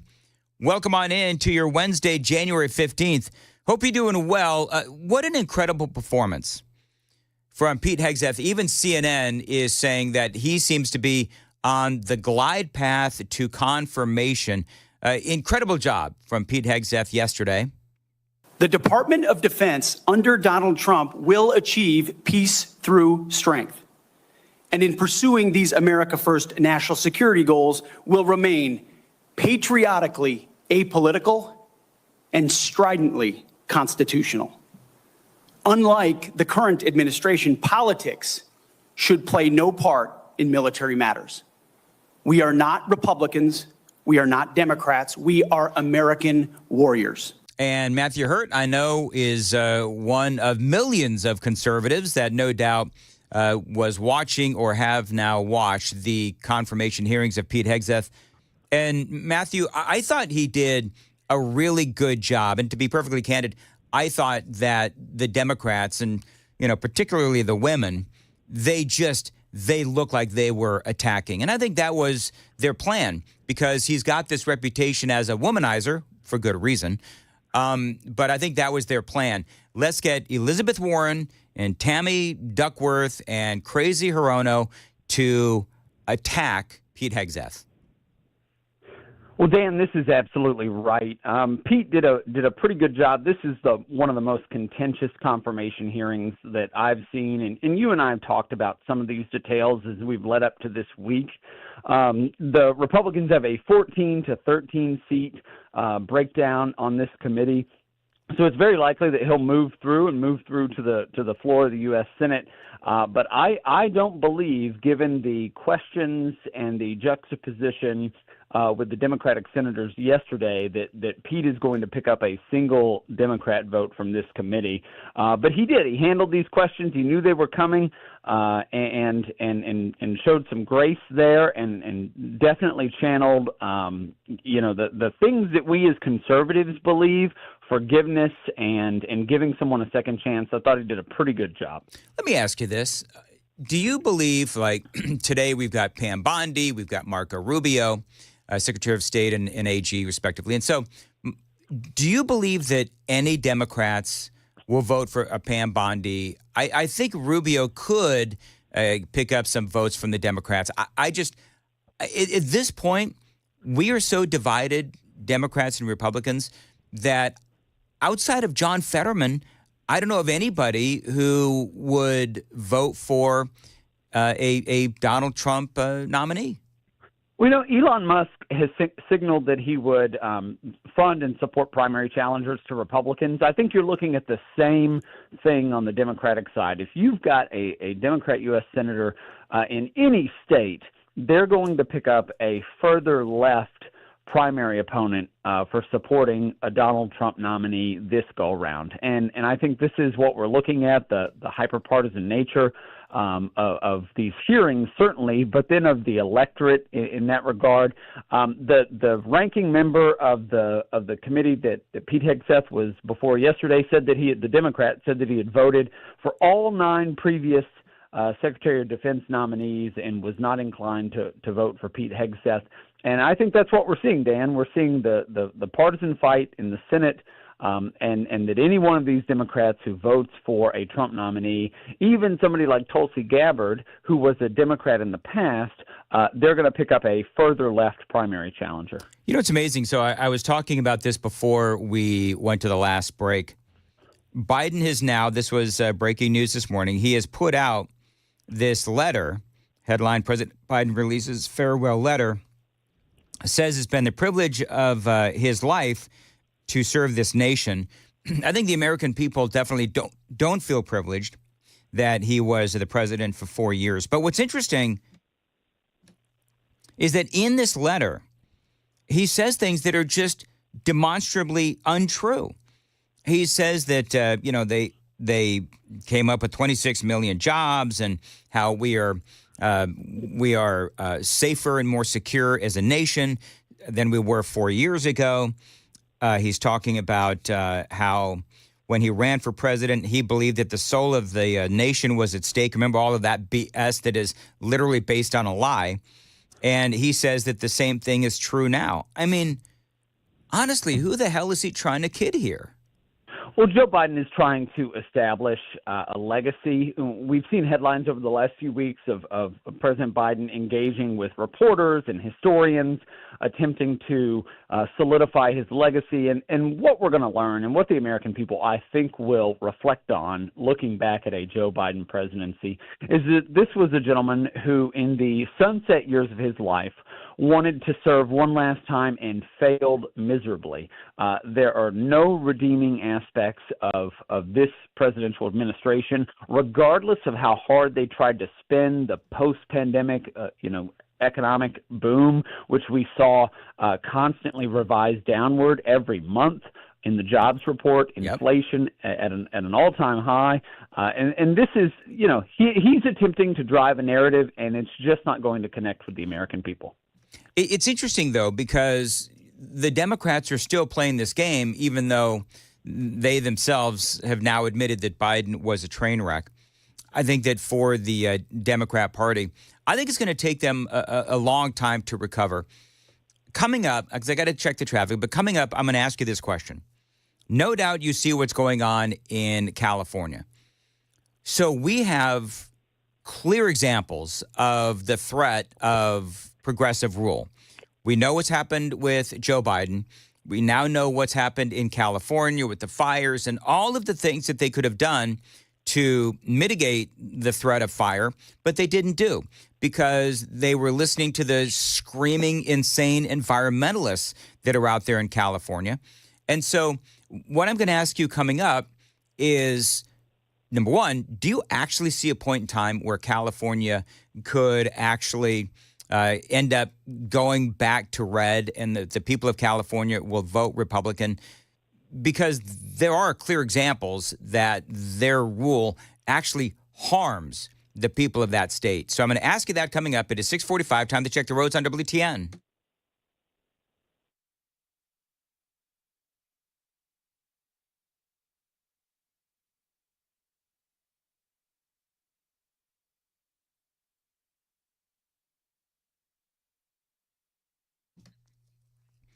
At 6:45, weather today, a high of 39. Right now, 20 degrees. Super Talk 99.7. WTN going to be sunny as well. All right, Matthew Hurt. We know that, no pun intended, progressive policies hurt the states that they're in. I mean, New York, California, and we can just go down to Chicago. I mean, it's an easy putt. But in California specifically, you actually have actors and showbiz people calling out Karen Bass, calling out Gavin Newsom. Do you think that this will have an impact on Congress, local state assemblies, and the governor's office there in the state of California? We saw in the 2024 election wild swings to the right in Los Angeles, across California, really in every county across the country. We saw significant swings to the right at the top of the ticket. So more people shifted to vote for Donald Trump in 2024 than they did in 2020. And I think what we're going to see is a continuation of that. Now, California has the most number of Republican votes statewide than any state, and I think we're going to see an increase. There was a really great conversation with Edward Ring at the California Policy Center. Water, sewer, and infrastructure are not really sexy public policy topics, but he really dug in a 3-hour conversation with Joe Rogan earlier this week about what is happening in California, the actual policy failures, line by line. And they were all created by progressive Democrats who have been elected for decades in Los Angeles and in California. And I think more people are going to realize that, and they're going to have this, they're going to have to struggle in their minds with what they believe is their set of principles or values, progressive or far left, and the actual application of those policies when it comes to these issues that that usually don't make the headlines every day. Go ahead. I was going to say, it's interesting because Mike Johnson, Speaker of the House, he has been saying that for the Trump administration, the question is, all right, so do you put conditions on the federal aid that Joe Biden has promised? And I think that it's an intriguing and interesting idea because we're giving billions of dollars to California so they can continue on with the same policies and the same people that destroyed the state. Well, what sometimes happens when Democrats run the show is they'll put conditions that involve environmental protections and different layers of left-wing bureaucracy. I think that dragging that question into Congress and into the Senate makes it difficult to make disaster declarations in other places like Florida, a red state now. But there are certainly some questions. Why are you implementing failed left-wing policies, and why would you use federal government money to do it? And I think that is a serious question that needs to be asked and answered, knowing that the people who ensure the water infrastructure is there and ensure that these protections are in place do not care if you're a Republican or Democrat. If your house is on fire, the fire department doesn't usually ask, are you a Republican or a Democrat? Tell me about, and we've only got like a minute left, but tell me what is going on in Washington, D.C., Virginia right now? Is there a lot of excitement for the inauguration of Donald Trump? There is a lot of excitement. The Republican National Committee meets for their spring meeting starting today. We will have tens of thousands, hundreds of thousands of people from across the country. It's going to be a great weekend, a lot of time to celebrate and a lot of time to hit the ground running and ensure the Trump agenda makes it through Congress. Do you think Gavin Newsom's done? Do you think, a lot of people I'm saying that his political career has got to be over. And I think one of the reasons why Donald Trump is focusing so much on Newsom, number one, is because his policies are terrible. But number two is because Trump understands that within the Democrat Party, Newsom perhaps maybe is still a big deal. And so Trump is utilizing the fire as a way to attack Gavin Newsom to damage him politically. It also is a fact that his handling of all of this has been terrible, so he does deserve a negative spotlight on him. I would be surprised if Newsom were able to make it through a Democratic primary in his home state for president, and I think that there's not much left to the Newsom runway in national politics. All right, Matthew Hurt, how can people follow you on Twitter? I'm on Twitter at Matthew Hurt, MattheWHurtt. All right, thank you very much. We'll catch you on X, and always appreciate having you on Super Talk 99.7 WTN. By the way, coming up at 7:06, it is Wednesdays with Wilson. Brian Wilson is going to join us. You know that he is headed to Washington, D.C. to cover the inauguration. So we're going to catch up with Brian and find out how those plans are going. That is going to be incredible. Listen, friends, if you have a piece of land that you don't know what to do with, maybe some property, Think about a pole barn from my friends at Stoltzco. They are the premier pole barn builders here in the state of Tennessee. You know, putting up a pole barn from Stoltzco, it could actually increase the value of your land. You can use your new pole barn as a garage, an event space, an equestrian building. You can even live in it. We call those barn dominiums. Here's the deal. Pole barns from Stoltzco, they are flexible. They're built really well, and they will stand the test of time. You could also plan ahead and build your next retirement home. So call Stoltzco. Tell them Dan Mandis told you to reach out. 615-622-5992. 615-622-5992. This is a great Tennessee company. You can also find them on Instagram and Facebook as well. Their website, Stoltzco, Stoltzco.com. That is Stoltzco.com. 615-622-5992 for Stoltzco. 6:51 on Nashville's Morning News on Super Talk 99.7 WTN. There it is. Joan Jones is in the dust-encrusted news corner with the latest coming up at 7. Joan, what's coming up? Police are on the scene this morning of a shooting in Antioch and why a middle school teacher was busted in front of her students. That's coming up at 7 o'clock on Super Talk 99.7 WTN.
Hey everybody, Dan Mandis from Nashville's Morning News. The Wall Street Journal reported a while ago that people are feeling stress, anxiety, and depression because of this election. If that's you, talk to my guy, Dr. Christopher Van Schenk. He is a psychiatrist out in Nolensville. Now, he can help you with not only depression, if you're feeling it because of politics or whatever, but he can also help you with alcoholism, drug abuse as well.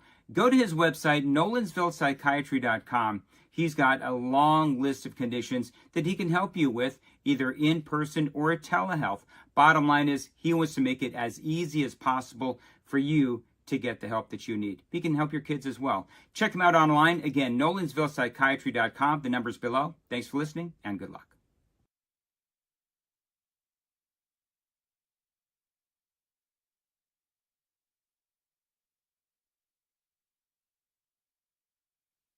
(6:54) Nashville's Morning News on Super Talk 99.7 WTN. Appreciate you listening to Nashville's Morning News. Again, Brian Wilson is coming up at about 7:05, 7:06, and we'll be talking about all things Washington, D.C., and a number of other things to tell you about, because I think there's a lot going on. By the way, check us out on our Instagram, Facebook, YouTube as well. You can watch the radio show. We have the countdown to Donald Trump. We've got a clock right there on the internet, the TV feed. And we're going to say it's exclusive to Nashville's Morning News until one of the other shows wants to use it as well. And it's accurate this time. And it is accurate. We had an issue with the accuracy earlier, but that's okay.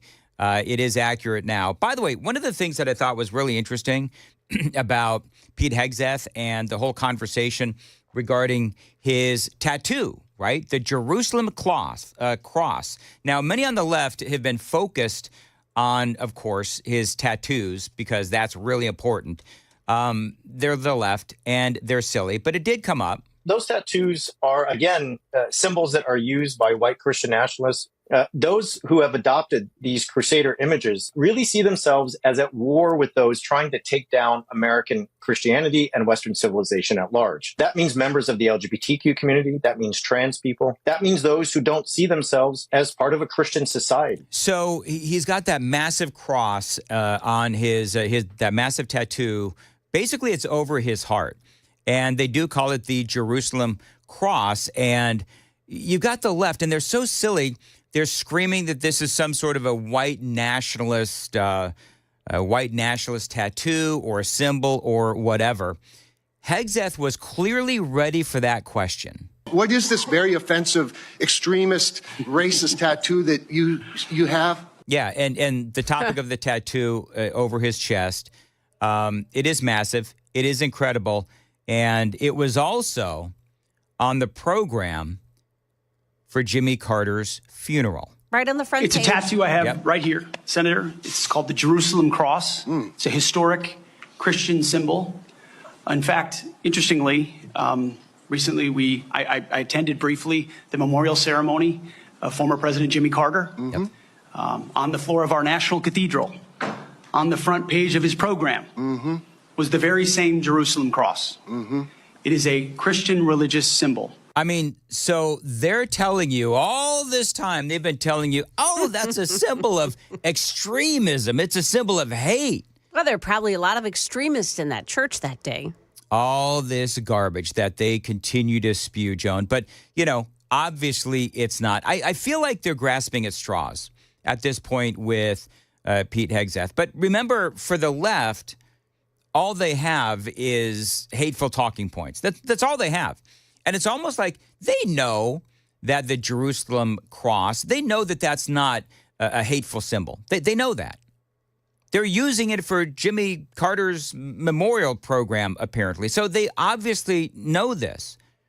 But what do you do when you have nothing else? This is the kind of garbage that you continue to spew. Remember, this is one of the left's big talking points. Deus Vult has been adopted by white supremacists, a Jerusalem cross tattoo, and those were flagged by a fellow National Guardsman, which then led to Hegseth being pulled from protecting President Biden's inauguration in 2021. Yeah, that's a whole story. And I think when he was pulled, and this will be part of a bigger story later on that I'll do, but I think it was a good thing. If you don't know the story, he's got all those tattoos. And so the Biden administration, they apparently decided that he was, some sort of a possible, terrorist or whatever it is, extremist.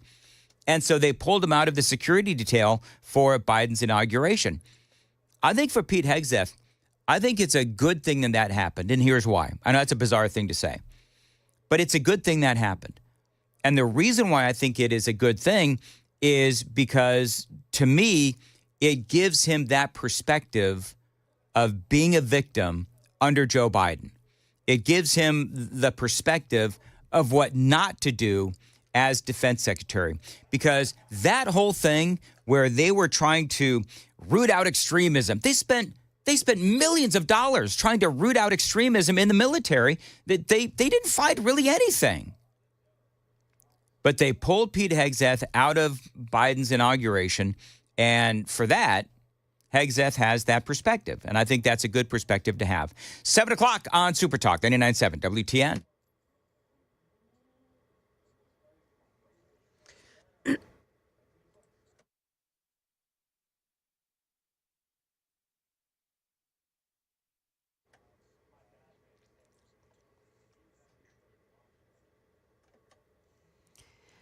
Good morning, 7 o'clock now. I'm Joan Jones with your top stories. Metro Nashville police are on the scene of a shooting this morning where a man was killed overnight, another man seriously injured And the injured man managed to drive to a nearby liquor store for help. This happened in Antioch. People, they were able to get to a nearby liquor store to get help, and that's where a man took him in his car, and he drove him to the hospital just before 10 o'clock last night in Antioch, and it happened in this apartment complex parking lot. This is on the corner of Hickory Hollow Place and Mount View Road. Metro Police found over 20 shell casings there and more than a dozen in the street just 1 block away. Channel 4's Joylyn Bukovac there. No suspects so far. A body that was found in DeKalb County on Saturday has been identified now as 31-year-old Brittany Miller. She'd gone missing more than 2 years ago. A couple of hunters made that discovery in a wooded area of the Snow Hill community. Police used drones, helicopters, and boats on the water to search for Miller after she disappeared from her home in July of 2022. Police have not announced the cause of her death. Cheatham Middle School teacher Mia King is under arrest today after being caught with cocaine in her classroom. Now, deputies say they found 3 grams sitting in her open purse, which was right next to her desk, along with a spoon and a rolled-up $5 bill. I couldn't imagine if it was my son in that class and had that teacher. Could have got a hold of those drugs. That's parent Dakota Love speaking to Channel 4. Now, Cheatham County Sheriff's deputies began investigating Mia King after an anonymous tip that said she was going to her car during lunch breaks to do drugs. She's jailed now. She's also been fired from her job. Bail's been set now for the father accused of driving drunk and killing his 2 young children. Lucas Manfield's bail set at $1.5 million. He's accused of driving under the influence Friday along Highway 161. That's when he drove off the roadway and into a culvert. His truck then struck a utility pole, and his 2 children, who were unbuckled in the back seat, were killed. Police say that was his 3rd DUI. And blazing toward the moon right now, a Falcon 9 rocket hauling lunar landers designed and built by a pair of relative newcomers to the space race. It's the first launch of Blue Ghost, a 6.5-foot-tall lunar lander developed by Texas-based Firefly Aerospace. A Hakuto R spacecraft from Japan's iSpace has the other spot in the cargo bay. That company's first attempt at a lunar landing in 2023 ended in a crash that left a pockmark on the face of the moon. That's ABC's Jim Ryan reporting. Stock futures all pointing up this morning. There's an inflation report due out just about an hour, make that a half hour from now. We've got Dow futures up 203 points, NASDAQ futures gaining 75, and the S&P futures up 19 points. That's the latest news, traffic, and weather next. I'm Joan Jones, WTN News.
Okay, on 24, the eastbound lanes, now the lanes are open. At least one lane is open. The right lane is blocked off at Clay Lick Road overpass, and that's because of a serious accident in that spot this morning. A crash, too, at Old Hickory Boulevard westbound. This one's before Stonebrook Drive. Stop-and-go traffic from Edmondson Pike up to that spot. And then Bell Road in Royal Hill, it's an injury crash at Rice Road, and one accident this morning that's blocking off the left lane of I-40. The eastbound lanes at McCrory Lane, exit 192. Traffic every 10 minutes every morning on Super Talk 99.7 WTN.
.706 Nashville's Morning News on Super Talk 99.7 WTN.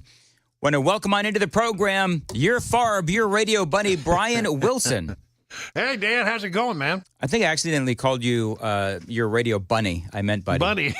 I did. Did you pick up on that? I'll just hop right in over here and tell you what's going on. There you go. That's funny. That's exactly. Listen, Brian Wilson hopping, we don't need an earthquake. No, no, we don't. We really don't. Although not quite as heavy as I once was, that's for sure. That's very true. Saw you a couple of weeks ago. Let's talk a little bit about Senator Crazy Hirono and her BS questioning of Pete Hegseth. Listen to this. Do you know that being drunk at work is prohibited for service members under the UCMJ?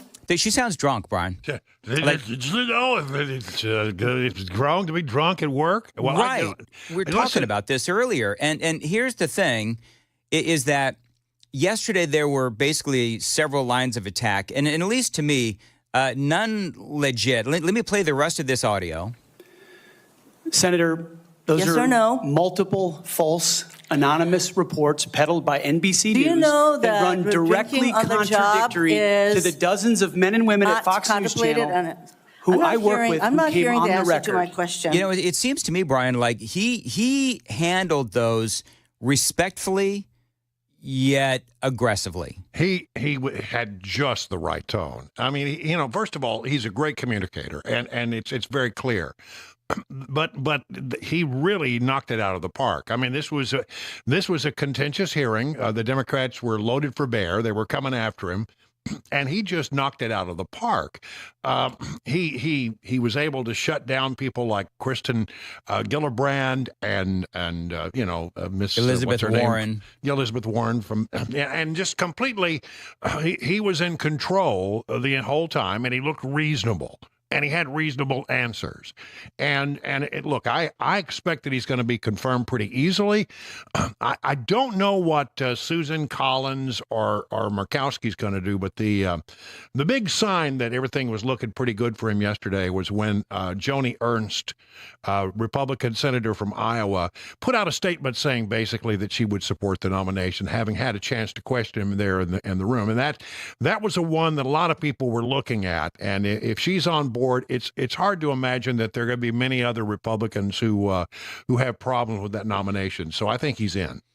Yeah, CNN was talking. They had a headline earlier today that he was on a glide path to confirmation. Yeah, the skids are greased. So there you go. I want to play an audio bite for you because I bet you have an incredible perspective on this because you covered Capitol Hill for years. Senator Mark Wayne Mullen. I don't know if you've heard this. Oh, I have heard this, and I love it. Out of Oklahoma, and there's all this talk about Pete Hegseth and he's a drunk and all of this kind of stuff. Well, he went after Tim Kaine, but also all of these politicians who were accusing Pete Hegseth of being a drunk. Senator Kaine, or I guess I better use the senator from Virginia, starts bringing up the fact that what if you showed up drunk to your job? How many senators have showed up drunk to vote at night? Love it.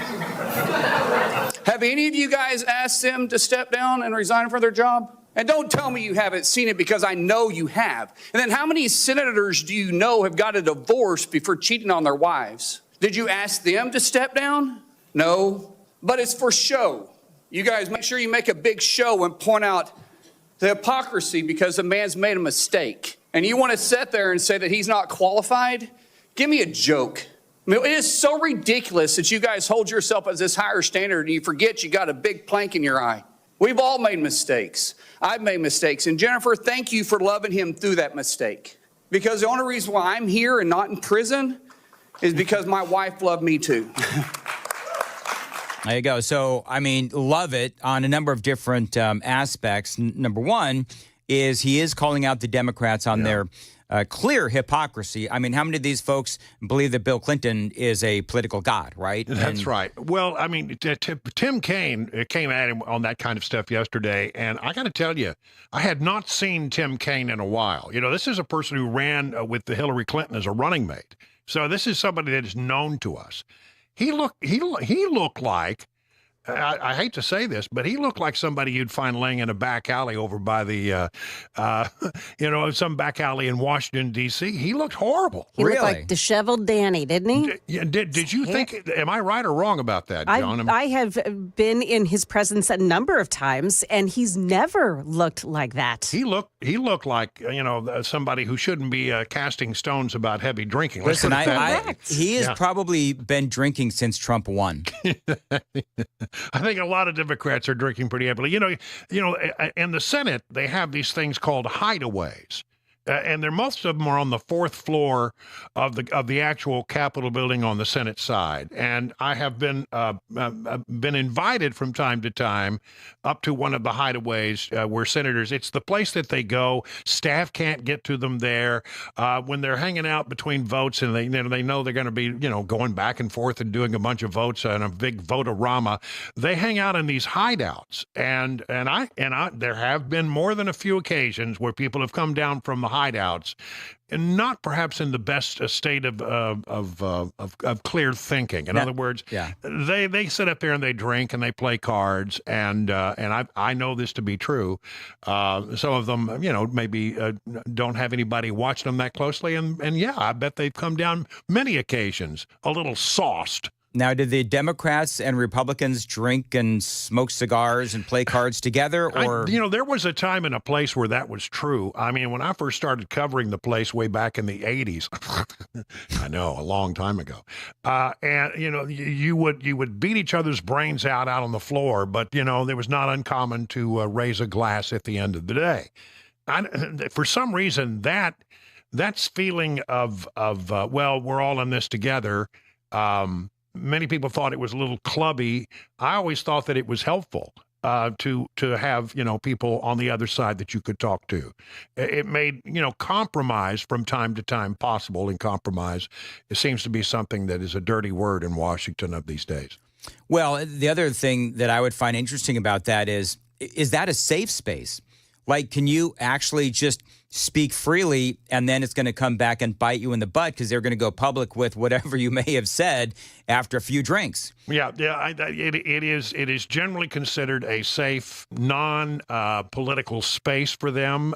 Democrats and Republicans have offices up there that are next to each other. So I got invited, of all things, to see Senator Robert Byrd's hideaway one time.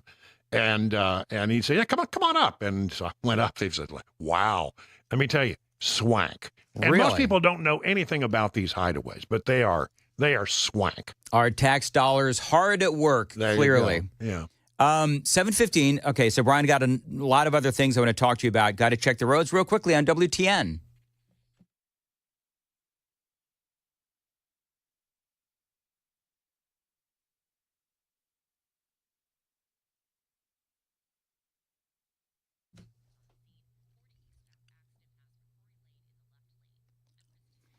Weather today, a high of 39 and sunny. Right now, 20 degrees. It's Super Talk 99.7 WTN. It is Wednesdays with Wilson. Brian Wilson joining us here on Super Talk 99.7 WTN. All right, Brian, real quickly, with all of the soapboxing that the Democrats did yesterday, Republicans do the same thing. I mean, that's just part of what the political confirmation process is.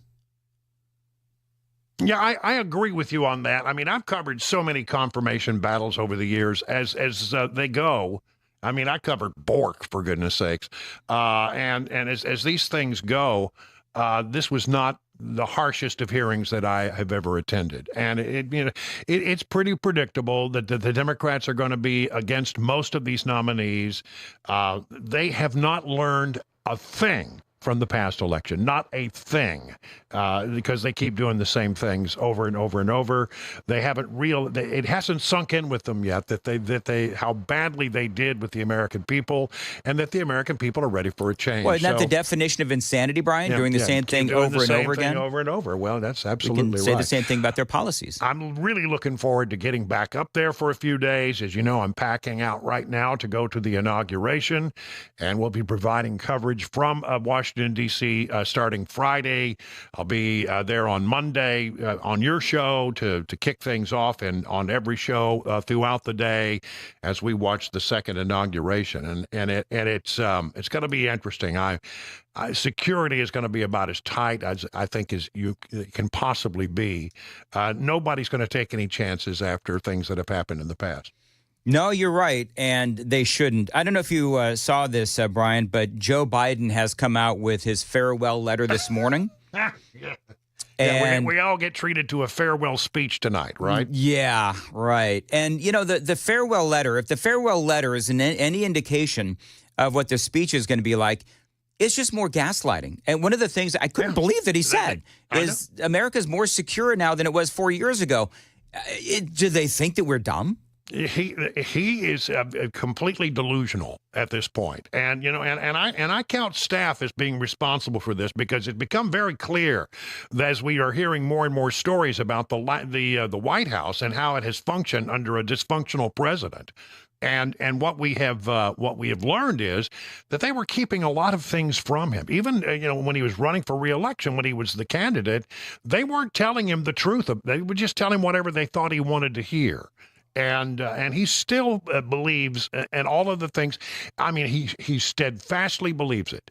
And this is all about ego. This is all about burnishing your reputation and trying to, come out and set the tone for the historians who will decide, as we go forward. But to me, clearly in my lifetime as a reporter, this has been the weakest administration I've ever witnessed. All right, now, I was going to ask you, because I think you and I both agree. Were you surprised? There was a poll a while ago, and I don't even know all the details, but they said that Nixon was seen as worse than Joe Biden.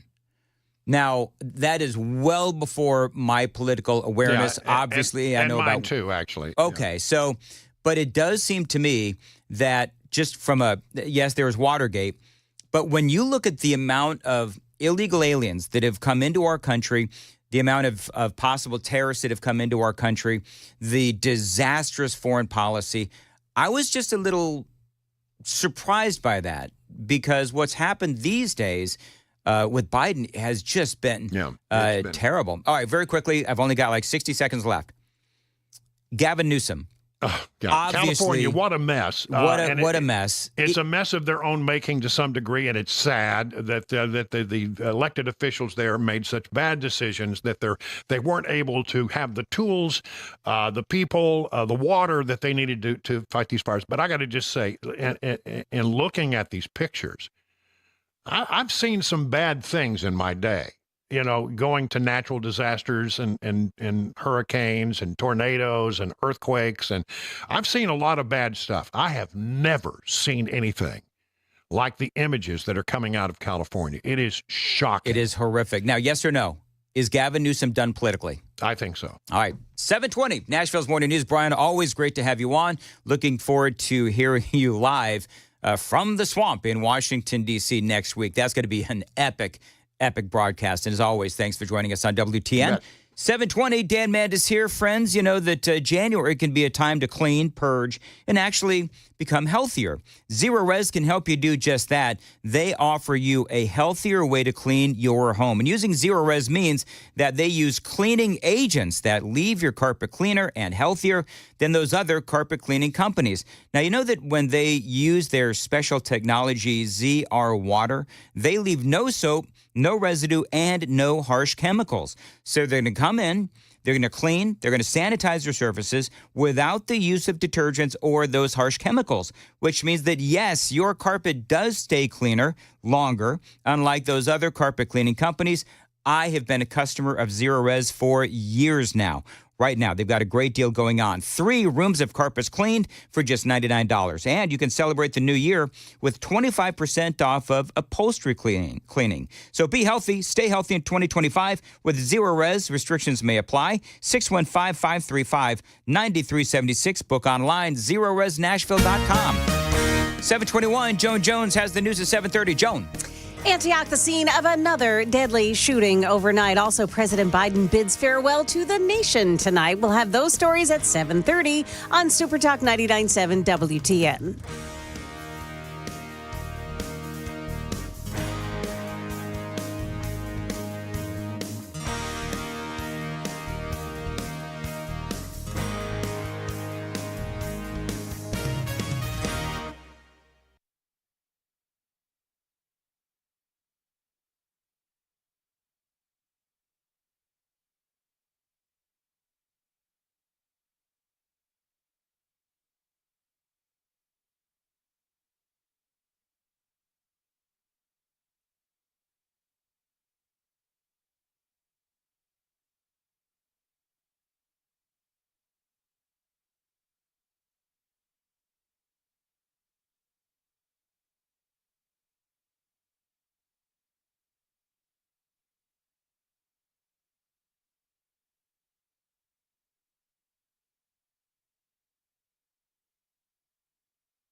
Hey everybody, Dan Mandis from Nashville's Morning News. The Wall Street Journal reported a while ago that people are feeling stress, anxiety, and depression because of this election. If that's you, talk to my guy, Dr. Christopher Van Schenk. He is a psychiatrist out in Nolensville. Now, he can help you with not only depression, if you're feeling it because of politics or whatever, but he can also help you with alcoholism, drug abuse as well.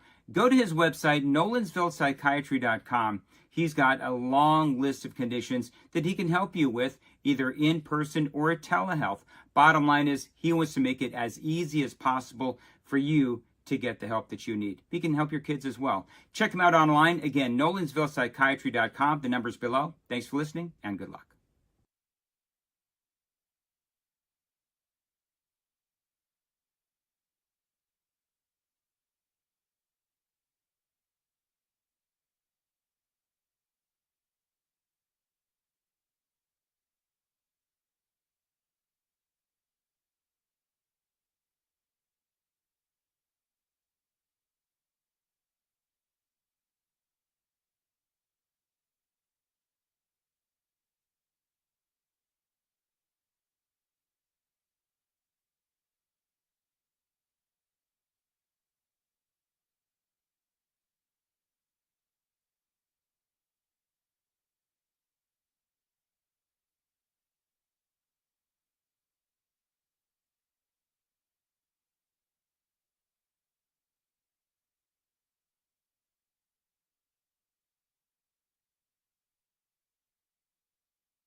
725, Nashville's Morning News on Super Talk 99.7 WTN. Dan Mandis here. May 2025 the year that you get active again. If you've been sidelined with chronic back, neck, and knee pain, check out my friends at the Wellness Institute of Nashville and Dr. Kevin Mitchell.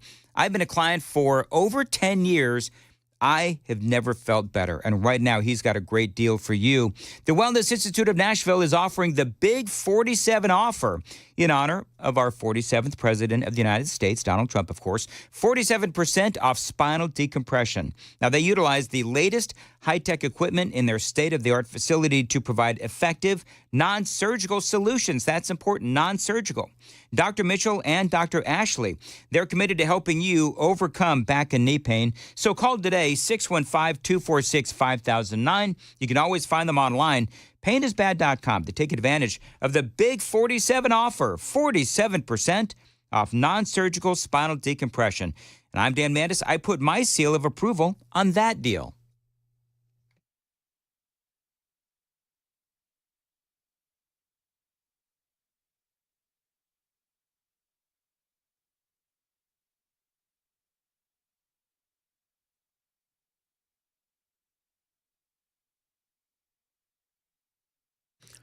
.726, Nashville's Morning News on Super Talk 99.7 WTN.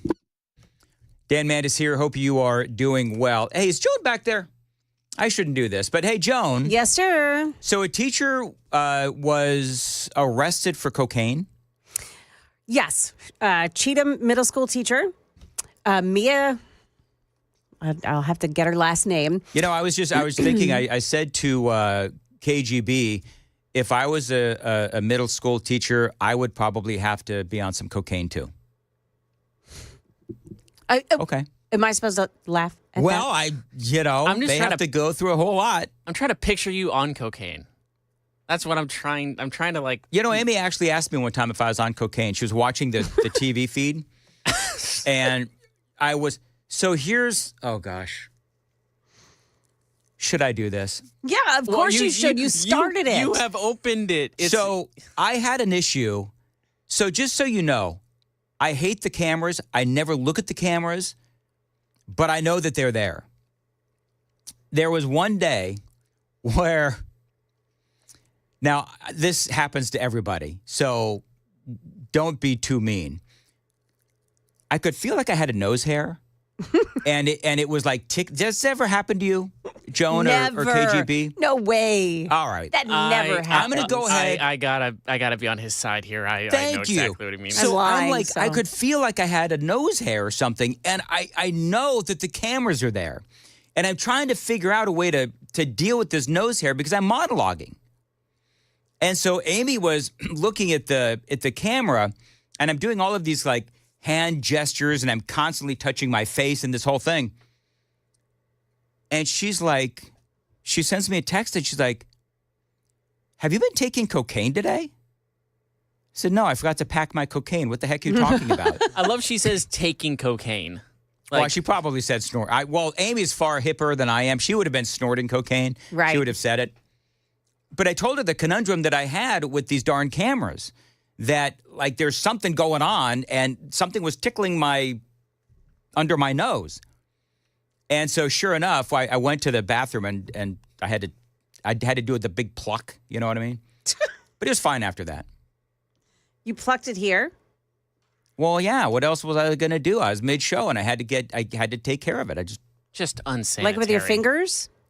Well, did you wash? Yes, of course I washed. Okay. That you know what? What is wrong with you That two? is a valid question for the record. Thank you. Ask any man. No. I meant valid for her to ask if you washed your hands. I think the host would like to know. Everybody who knows me knows that I'm a chronic hand washer. I'm a germ freak. Mm-hmm. We've had people here who were not chronic hand washers, and it grossed me out. Leave it at that. 729. Nashville's Morning News on Super Talk 99.7 WTN. Such a nice man. Thank you. I appreciate that, Joan. 7:30 on WTN.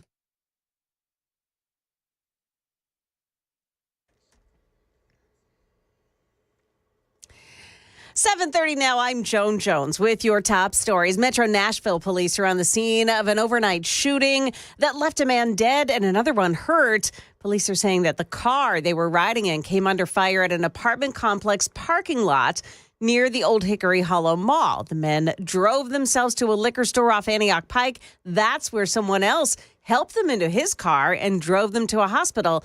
So far, no suspects yet identified. Well, the path to confirmation is a little more clear for Pete Hegseth today, who sat for the first confirmation hearing in D.C. yesterday. President-elect Trump has chosen to lead the Pentagon and its nearly $900 billion annual budget. I will be supporting President Trump's pick for Secretary of Defense, Pete Hegseth. Senator Joni Ernst, a combat veteran, now saying she will vote to confirm Pete Hegseth as defense secretary. The former Fox News host and veteran defended his qualifications for the job during a contentious hearing yesterday. Hegseth casting himself as the victim of false and anonymous smears. It's ABC's Nicole D'Antonio. Pam Bondi's first confirmation hearing for Attorney General is today. Also, Marco Rubio will sit for a hearing in his bid to become Secretary of State. President Biden tonight addresses the nation from the Oval Office. It's a farewell speech as he prepares to leave office next Monday. The president's expected to outline what he sees as his accomplishments over the past 4 years, what the White House is calling historic progress on job creation, investment in infrastructure and clean energy, and efforts to bring down costs. He'll talk about his foreign policy record, which he'll say includes strengthening alliances around the world, supporting countries like Ukraine and Israel, and bringing home wrongfully detained Americans. Karen Travers, ABC News, Washington. That is the latest news. We've got your traffic and weather next. I'm Joan Jones, WTN News. Thank you, Joan. 7:32. Dan Mandis here. Guys, if you're feeling tired, motivation just isn't there, maybe some weight gain and muscle loss, well, these could all be signs of low testosterone. And it's time that you found out for sure with my friends at Low T Center. Now, at Low T Center, they make it easy to get your levels checked. It is just a simple test, and with their on-site lab, you're going to get your results back immediately. Now, this isn't your typical doctor's office.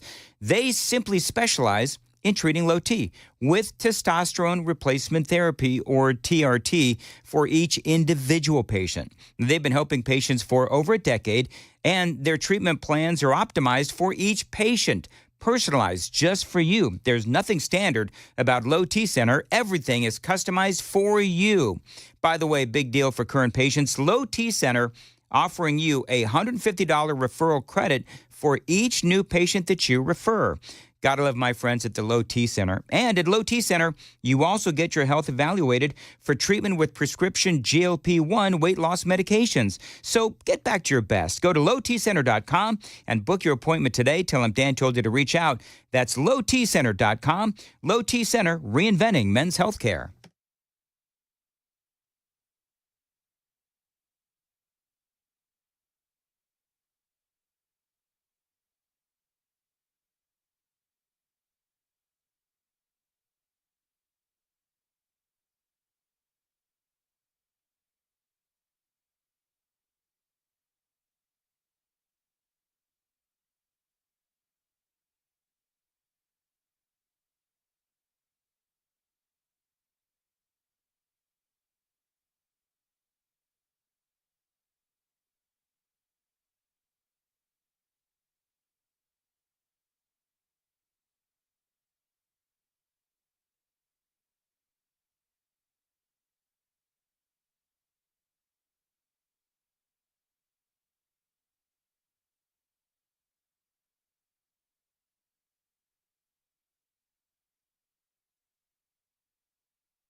Still a mess on 24, the eastbound lanes at Clay Lick Road overpass. Because of a crash, the right lane is blocked off there, and it's stop and go from exit 31 up.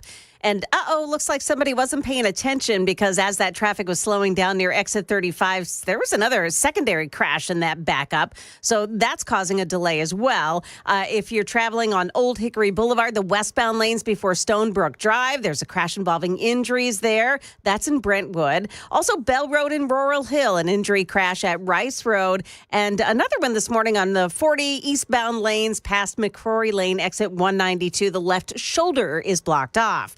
Traffic every 10 minutes every morning on Super Talk 99.7 WTN.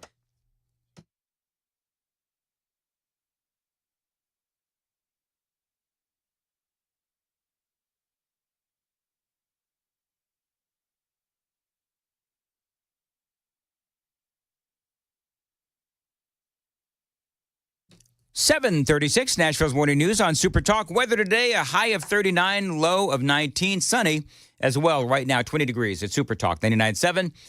Got a lot to cover in this segment. Did you see what Donald Trump posted yesterday? He says, for far too long, we have relied on taxing our great people using the Internal Revenue Service, of course, the IRS, through soft and pathetically weak trade agreements. The American economy has delivered growth and prosperity to the world while taxing ourselves. Trump posted, it is time for that to change. He says, I am today announcing that I will create the External Revenue Service to collect our tariffs, duties, and all revenue that come from foreign sources. We'll begin charging those that make money off of us with trade, and they'll start paying finally their fair share. He says January 20th of 2025 will be the birth date of the External Revenue Service. Make America great again. That's Donald Trump. Now, coming up at 8:05, our friend E.J. Antoni is going to be joining us. He, of course, from the Heritage Foundation and also Fox News, and he is going to talk a little bit about a number of different things. Number one, Joe Biden and his absolutely ridiculous farewell letter this morning, where he says that the economy is prosperous and, you know, we've been prosperous over the last 4 years. Inflation is coming down. Doesn't really talk much about the price of things. He says inflation is coming down. Biden also saying that America is more secure than ever before, among other things. And so we're going to talk to E.J. Antoni about that coming up at 8:05 on Super Talk 99.7 WTN. As far as the Pete Hegseth confirmation hearings, there's a lot to talk about and some audio that I have not yet been able to play. One of the, I thought, more fascinating moments was, and we played part of this conversation with Brian Wilson. I want to play the rest of it. Mazi Hirono, Crazy Hirono, asking this BS question about his supposed alcoholism. Do you know that being drunk at work is prohibited for service members under the UCMJ? And so she is trying clearly to prove that he is a drunk. And he combated it, as he should. But then she asked him this absolutely ridiculous question. And frankly, as secretary, you will be on the job 24/7. You recently promised some of my Republican colleagues that you stopped drinking and won't drink if confirmed, correct? Absolutely. Will you resign as Secretary of Defense if you drink on the job, which is a 24/7 position? So you know what she just said? She said that you cannot have a glass of wine, you cannot have a beer watching a football game, you can do none of that. She said this is a 24/7 position, and if you are caught drinking, do you promise to resign? I mean, there's a reason why folks call her Crazy Hirono. And as I said before, and I've said a number of different times today, she does. She sounds drunk. And I thought it was fascinating, Brian, talking about what goes on in Congress, where they have those little areas, I don't think he called them their getaway places, where they could just go and they could just have a few drinks and then come down and make their votes. and they may have been a little snockered. And I love that Senator Mullen called him out on that. I thought that was great. Correct? Absolutely. Will you resign as Secretary of Defense if you drink on the job, which is a 24/7 position? I've made this commitment on behalf of the Will you men and women I'm resign serving. as Secretary of Defense I've if made this you commitment drink on the behalf job? of the men and women I'm serving. I'm not because it's the hearing- most important deployment I'm not of my hearing an life. answer to my question, so I'm going to move on. Thank you. Thank the Lord. Crazy Hirono. We're also talking about Tim Kaine, and one of the things that I thought was interesting was Tim Kaine went after Pete Hegseth's marriages. And, of course, all of this during the Senate confirmation hearings yesterday of Pete Hegseth. Let's just be honest. They're going after Hegseth because he's Donald Trump's nominee. So it is clear, and Brian mentioned it, and I mentioned it earlier in the program. I've been talking about this for a long time. Obviously, Matthew heard as well, where the Democrats, they haven't learned. They have not learned. And I love it. I just think, you know what? We're all here for it. Let's just watch the crazy continue to spiral out of control. I want to return to the incident that you referenced a minute ago that occurred in Monterey, California in October 2017.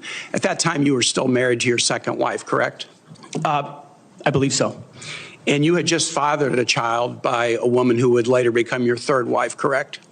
Senator, I was falsely charged, fully investigated, and completely cleared. So you think you were completely cleared because you committed no crime. That's your definition of cleared? You had just fathered a child 2 months before by a woman that was not your wife. I assume that in each of your weddings, you've pledged to be faithful to your wife. You've taken an oath to do that, haven't you? Senator, as I've acknowledged to everyone in this committee, not a perfect person, not claiming to be. But no, I just asked a simple question. You've taken an oath like you would take an oath to be Secretary of Defense in all of your weddings to be faithful to your wife. Is that correct? I have failed in things in my life, and thankfully I'm redeemed by my Lord and Savior, Jesus Christ. In other words, blank off Tim Kaine. I mean, listen, I'm not defending infidelity. I'm not. But as many folks have pointed out, the so easy putt here. Got anything to say about Bill Clinton? Tim Kaine, as Brian pointed out, the running mate of Hillary Clinton. Clearly he knows Bill and he knows all of his infidelities. Anybody want to talk about Kamala Harris's husband? Democrats, they've been awfully quiet about Kamala's husband, about how he knocked up the nanny way back when he was married. Did Tim Kaine have anything to say about that? So all of this hand-wringing, all of this worry about Pete Hegseth's womanizing, and this supposed drinking, and I do love what Chris Cuomo had to say last night on his show. How many people on that committee, how many in Congress could pass the Kaine test that you can't honor an oath to serve if you've ever been unfaithful? Kaine may be sitting in that room alone.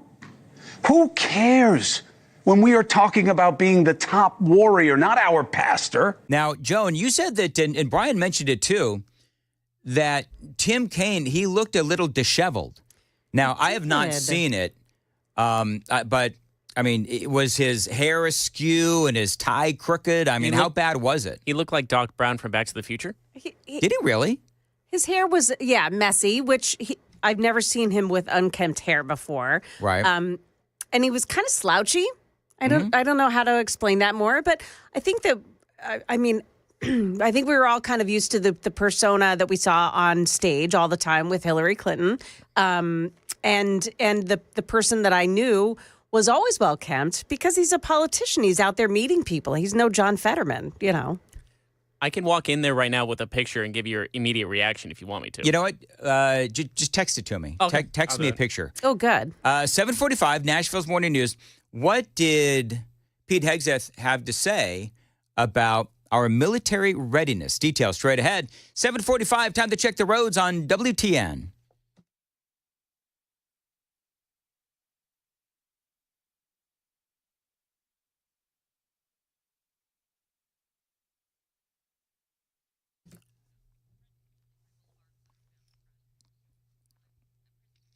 Weather today, a high of 39, sunny. Right now, 21 degrees at Super Talk 99.7 WTN. I loved what his opening lines were, Pete Hegseth. The Department of Defense under Donald Trump will achieve peace through strength. And in pursuing these America First national security goals will remain patriotically apolitical and stridently constitutional. Unlike the current administration, politics should play no part in military matters. We are not Republicans. We are not Democrats. We are American warriors. He had a great 4 minutes. And yes, the Biden Defense Department has been politicized with DEI and very questionable actions. You've got $114 million spent on DEI initiatives within Joe Biden's Department of Defense. $114 million. Biden signed an executive order demanding DEI policies in all departments, including the Department of Defense. And so he is absolutely right. The DOD ended up contracting with other organizations to implement DEI, critical race theory, and all of that other absolute nonsense. We need to make sure every warrior is fully qualified on their assigned weapon system, every pilot's fully qualified and current on the aircraft they are flying, and every general or flag officer is selected for leadership or promotion purely based on performance, readiness, and merit. Yeah, it's a big question. Here's a big question. Is our military ready for wars with Russia and China? The answer to that is no. You know, it used to be that a good marker as to whether or not our military was in good condition was if we could fight 2 wars at one time. And to be perfectly honest, I don't know if we could fight one. We've had recruitment issues. We keep missing our goals. We have ships and planes that are getting older and older. We've got budget issues that are preventing us from modernizing our fleet. Did you know that they're cutting the hours of pilots as they train, which means that there's a very good possibility that they're not actually ready for combat because they're cutting those training hours. And let's also not forget they lost a lot of good soldiers when they fired them for not taking the vaccines across the military. And a lot of this points right back to the wrong priorities under Joe Biden. That focus on social issues and DEI is killing morale, and it is killing our military. And there's a lot of talk about Pete Hegseth's resume. Now, it is true and has been acknowledged that I don't have a similar biography to defense secretaries of the last 30 years. But as President Trump also told me, we've repeatedly placed people atop the Pentagon with supposedly the right credentials, whether they are retired generals, academics, or defense contractor executives. And where has it gotten us? He believes, and I humbly agree, that it's time to give someone with dust on his boots the helm. I mean, I love that. And he said, where has it gotten us? Because everybody talks about Lloyd Austin, you know. He was a general and just comes in, he's got all the bars and all the medals and all that kind of stuff, you know, puffed out chest and all that. But when he asks, where has it gotten us? I just told you. All of the problems right now within the Biden Department of Defense, courtesy of Joe Biden and Lloyd Austin. Now, one thing Hegseth doesn't have is time on the boards of Raytheon, part of the military-industrial complex. Lloyd Austin was actually part of the board. So, by the way, it's not a Biden thing necessarily. So was Mark Esper, Trump's Secretary of Defense from July 2019 to November of 2020. He was actually a senior executive at Raytheon. So I love the fact that you've got Pete Hegseth and some Republicans who were calling out the whole contact with Raytheon that Lloyd Austin and others have had. Pete Hegseth was busy fighting on the front lines. And in case you're just joining us, it does look like Pete Hegseth will actually be confirmed. It is 7:50 on Nashville's Morning News on Super Talk 99.7 WTN. You can always check us out on the socials. You can see the radio show as well. Facebook, Twitter, Twitch, YouTube, and at the website Supertalk 99.7 WTN. Dan Mandis here. You know, my entire life I have dealt with the hassles of glasses and contacts. And as I've gotten older, my eyesight has been getting worse and worse. Now, issues driving at night, reading small fonts and halos around lights, downright frustrating. And I can't keep living like this. I've talked about my struggles on the air, actually. Well, that's why I'm now thankful to have found Dr. Horn and the team at Vision for Life. Now, they've helped thousands take control of their vision, and I'm now excited to be one of them. After discussing lens replacement with Dr. Horn and how the procedure can correct both near and far vision while eliminating my cataracts for good, I knew that I had to take this leap. Now, stay tuned, as I'll be sharing my journey with you every step of the way. Now, if you're dealing with these same struggles, if all of this sounds really familiar to you, you owe it to yourself to check out Vision for Life and see why they were voted Nashville's best ophthalmologist. Call them today at 615-436-2020. Tell them Dan Mandis told you to reach out. As always, 615-436-2020. Find them online, visionforlife.com. That's visionforlife.com. Dan Mandis here, 7:51. Joan Jones, what's coming up in the news at 8? Well, a tragedy after a car breaks down in Antioch last night. Also, we'll take a why the government is going after Elon Musk again. That's coming up at 8 o'clock on Super Talk 99.7 WTN.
7:55, Nashville's Morning News on Super Talk 99.7 WTN.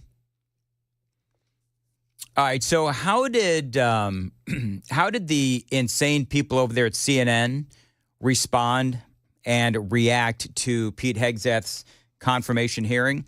Well, Scott Jennings was there, and he really got into it with some columnists from the Washington Post.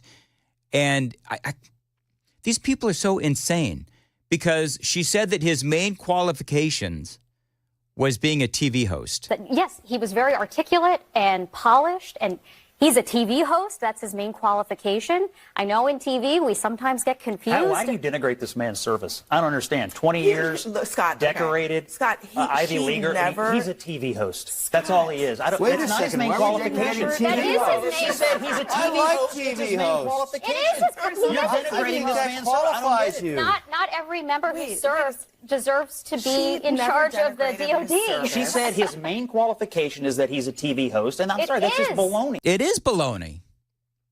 You know, I memo to Scott Jennings, you can actually curse on CNN because it's cable TV. You can say BS if you want. You can. I can't. Pete Hegseth went to Princeton. He went to Harvard. He served at Guantanamo. He served in Afghanistan. And here's the thing. And we can't say this enough. I think I just said this in the previous segment, too. We've had the generals. We've had the guys with all of those medals on their uniforms. And that has led us to absolute, unmitigated disaster. So to me, I don't know if there's anything wrong with Pete's resume. Because we've had the resume that the left and you know, the polite society in Washington, D.C. wanted with the Lloyd Austin. He had some would say, the absolute perfect resume, including being part of the military-industrial complex. And that led to the failed pullout of Afghanistan, not being able to fight 2 wars, probably not even being able to fight 1 war. Training hours have been cut.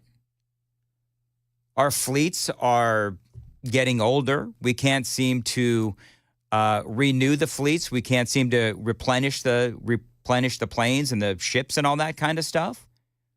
But we're spending a whole bunch of money on DEI. So, yeah, they are denigrating his service when they simply say that he is a TV host, a TV presenter, just a TV presenter. And that means what they're trying to do is to make Pete Hegseth their equal, by the way. Well, he's a TV presenter. No, he's not. He is not your equal. He is far and above better than you on CNN. He's a veteran. He's saved lives. He's fought for our country.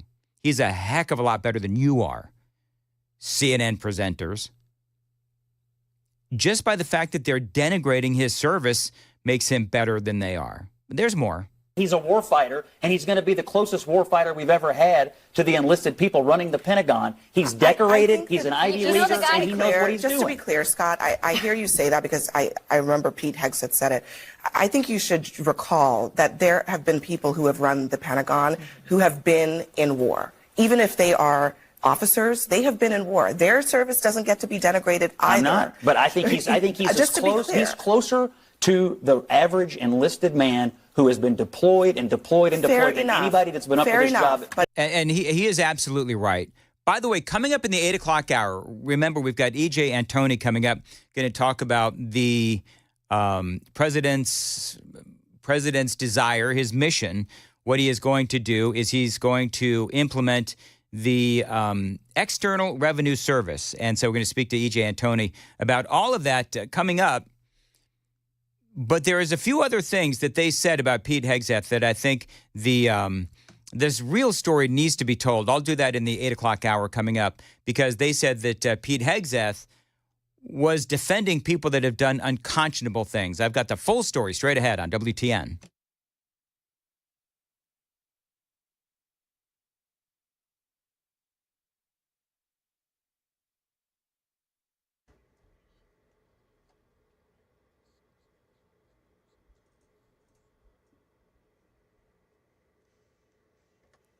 Good morning, 8 o'clock now. I'm Joan Jones with your top stories. We're really warming up now. It's 24 degrees.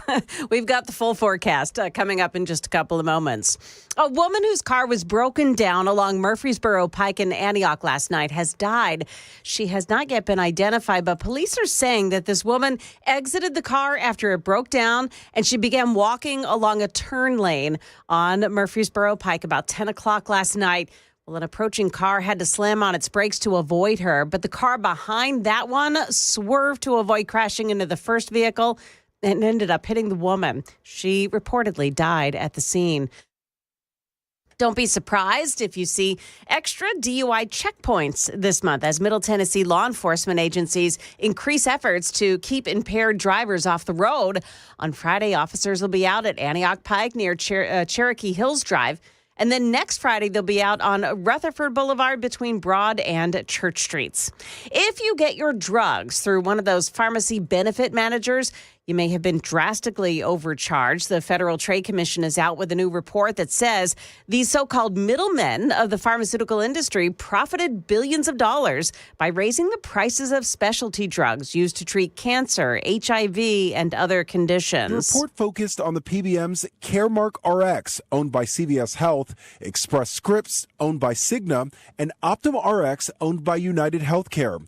The FTC claims between 2017 and 2022, those companies generated $7.3 billion in revenue by marking up dozens of drugs, some marked up by more than 1,000%. Patient advocates say more transparency is needed, with insurers themselves often in the dark about how much the prices are marked up. ABC's Lionel Moisey reporting the PBMs call that report baseless and without substantiating evidence.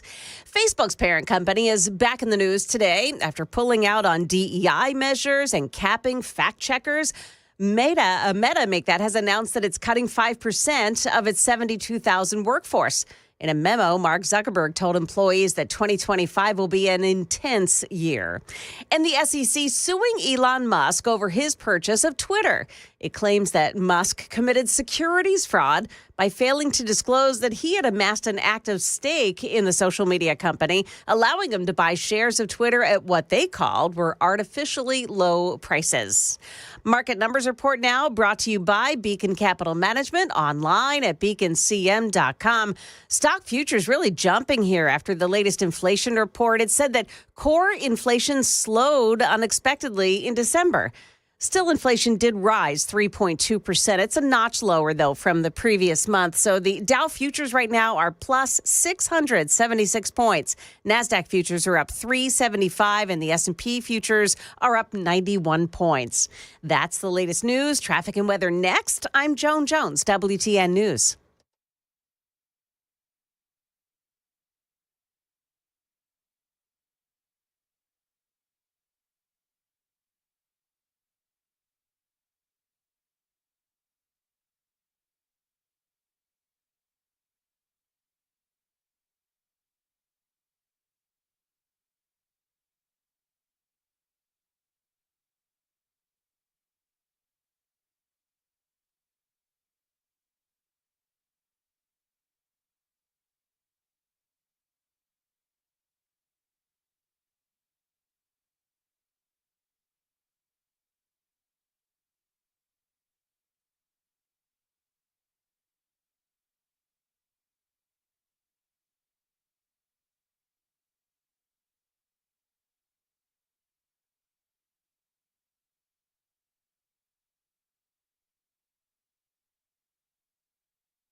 Big old mess this morning in Brentwood. Several crashes on Old Hickory Boulevard. Now, there are two remaining. One is at Old Hickory Boulevard and Hill Road, and then another Old Hickory Boulevard westbound just before Stonebrook Drive. Also, this morning, a crash reported in Ashland City on Ashland City Highway eastbound at the fairgrounds. At Fairgrounds Road, and a crash too in Hermitage on Central Pike, east of Old Hickory Boulevard. Jolted and stop and go on 24 eastbound lanes between New Hope Road and Old Hickory Boulevard North as they clear an accident.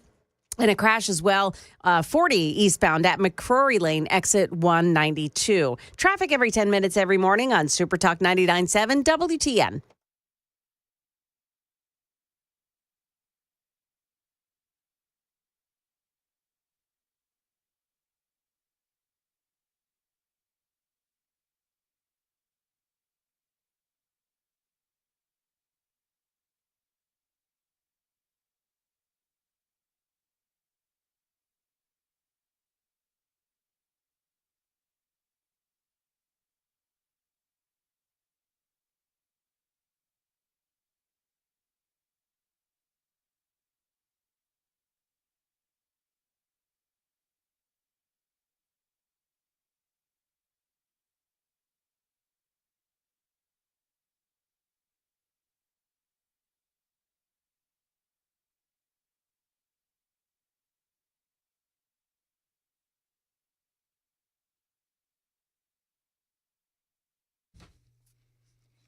.806 Nashville's Morning News on Super Talk 99.7 WTN. Welcome on in to your Wednesday, January 15th.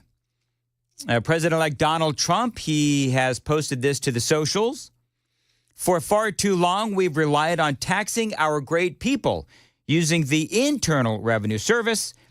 Through soft and pathetically weak trade agreements, the American economy has delivered growth and prosperity to the world while taxing ourselves. The president saying it is time for that to change. And he says, I am today announcing that I will create the External Revenue Service to collect our tariffs, duties, and all revenue that come from foreign sources. We'll begin charging those who make money off of us with trade, and they'll start paying, finally, their fair share. January 20th of 2025 will be the birth date of the External Revenue Service. Make America great again. E.J. Antoni is joining us. You've seen him on Fox News. He also works with the Heritage Foundation, and he's been on with me a time or two, and always great to have you back. E.J., how are you?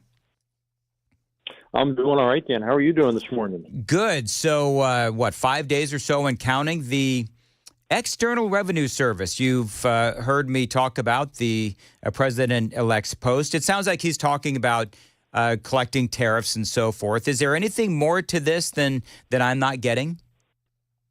Well, I got to say, I absolutely love this idea. And part of the reason is that I think it's going to help us streamline what things like Customs and Border Enforcement already do. And I'm really hopeful that actually we're going to be able to essentially transform that agency back to what it originally was, which was an arm of the Treasury designed to collect all of these revenues from foreign sources. And look, the other thing that's important to remember here, this is something the incoming president has talked about quite a bit, is America's golden age. That was a time when we had our fastest rates of sustained economic growth.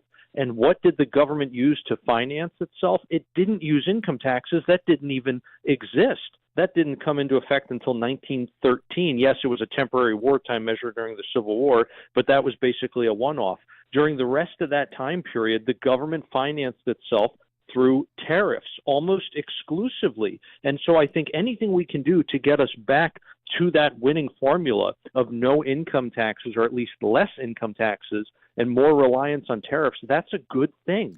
It is really interesting, the conversation on tariffs. And you and I spoke about this at greater length earlier, a couple months ago, I think, about America's past and the use of tariffs and how the government funded America utilizing those tariffs.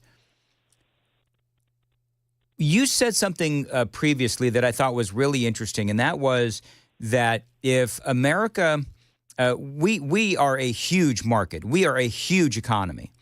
And so if the likes of China and Europe and some of these nations, if they want access to our markets and our economy and our people and our wallets, then, yeah, they have to pay tariffs. Is there a worry that they're just going to pass along the cost to the American people, because that is what the Democrats say? So they'll say, well, if you're going to charge a 20% tariff, then the people of America can look forward to 20% rise in prices. Well, let's just look at domestic markets for a second, because I think that can make it a little easier to understand. Let's say you're going to impose a new retail tax, but you're only going to impose it on Walmart and not Amazon. And so Walmart has to raise their prices to pass that along to the American consumer. But what does Amazon do? They just keep their prices the same, and they start stealing market share. So the American consumer is just simply going to switch. Maybe they pay a little bit more because the prices on Amazon might be a little bit higher than they would be if the consumer went to Walmart to buy their stuff. But at the end of the day, most of that increase is going to get eaten by Walmart, because Walmart will not actually respond by just passing on all of the cost to the American consumer, because, again, otherwise they'll lose all that market share to Amazon. So what Walmart has to do is maybe raise their prices only a little bit so that they're in line with Amazon now, but they're not going to be able to pass everything on. Otherwise, again, they lose all their market share. Walmart ends up eating a lot of those costs. This is exactly what we saw during the first Trump administration, by the way, where 81 cents on the dollar of all the tariffs that we put onto China were actually eaten by Chinese producers. Only 19 cents on the dollar was passed on to the American consumer. And again, if you're going to trade a dollar for dollar in terms of revenue here between tariffs and income taxes, that means for every dollar you reduce Americans' income taxes, you're only going to raise their tariff costs by 19 cents about. That's a great deal for Americans. So when we talk about President Trump coming in, utilizing tariffs, extending the Trump tax cuts, and doing all the things that he wants to do, how long before prices start to go down? Well, actually, you could get energy prices down very, very quickly, I think. And the reason for that is because much of the strangling that we have seen of energy markets the last 4 years under Biden has not actually demonstrably affected infrastructure. For example, we have a lot of wells that are just not being used today. We have infrastructure at refineries that's simply been mothballed. So it's not as if you need to drill, you need to explore and drill a new well. It's not as if you need to build a whole new refinery. Those are things that take years, sometimes decades. We have a lot of that infrastructure. It's just not being used because the tax and regulatory regime that energy markets face today is so onerous compared to where it was 5, 6, 7 years ago. So all of this means that if you simply can send a signal, which I think Trump is already doing, to energy markets that you're going to have a much more favorable tax and regulatory regime in the near future, then what ends up happening is they will start increasing production today. One of the things, and I'm going to have to take a traffic break, but let me tee it up now. One of the things, and I covered this extensively yesterday, is in the Senate, they're already talking about deregulating America. You'll recall that when Trump came into office the first time, the goal, if I remember correctly, was to eliminate 2 regulations for each regulation that was introduced as a new regulation. Now that number is 3. 3 regulations have to go for one new regulation that is introduced, and they have to be equal in monetary value. I want to talk about what that's going to do to the American economy, because you touched on energy. So I think that this, obviously, that conversation segues into regulations. So we're going to talk about that straight ahead. 8:15, time to check the roads on WTN.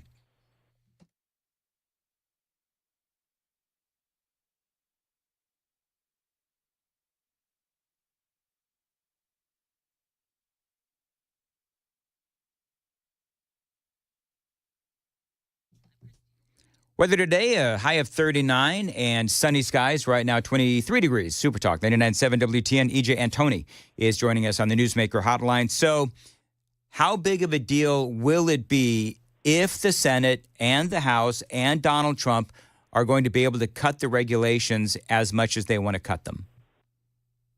Oh, I think it'll be absolutely massive. And fortunately, now that we have the recent Supreme Court ruling, I believe it was West Virginia EPA, in that instance, what they essentially did was gut something called Chevron deference, which is what regulators have relied on literally for years in order to massively increase the regulatory state.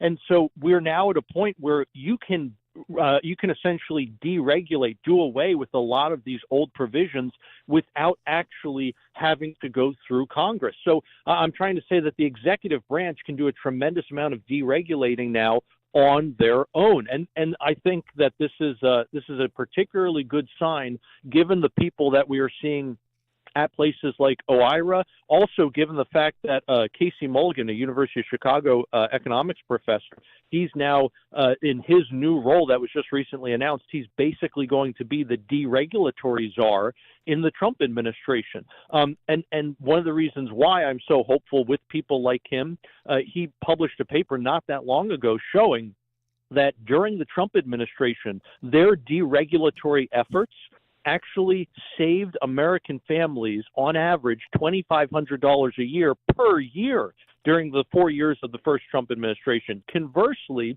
the Biden administration has gone completely the opposite direction, adding over $10,000 in regulatory costs to the average American family. So they are really going to, I think, double down on their deregulatory efforts. And now, again, with that recent Supreme Court ruling, they have essentially clearance to go whole hog on this. I thought that Chevron deference, and it's really interesting and I've been talking about this for a long time, but for people who don't understand it, basically it meant that if you ended up in court with a government agency over some sort of regulation and its interpretation, the court had to give deference to the government. So your court battle with the government, you were already losing before you even walked in the door.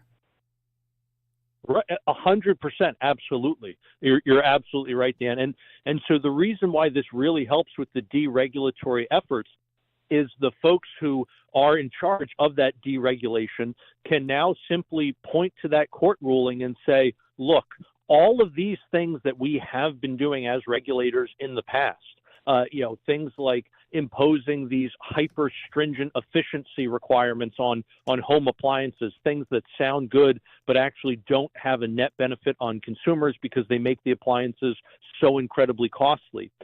Things of that nature, the new regulators can come in and say, hey, we never actually had the authority to do this in the first place, so we're now going to roll back those regulations. We're no longer going to impose these requirements on Maytag, on Whirlpool, on LG, on Samsung, and these other corporations that make your clothes washer, your dishwasher, your clothes dryer, your refrigerator, your furnace, etc.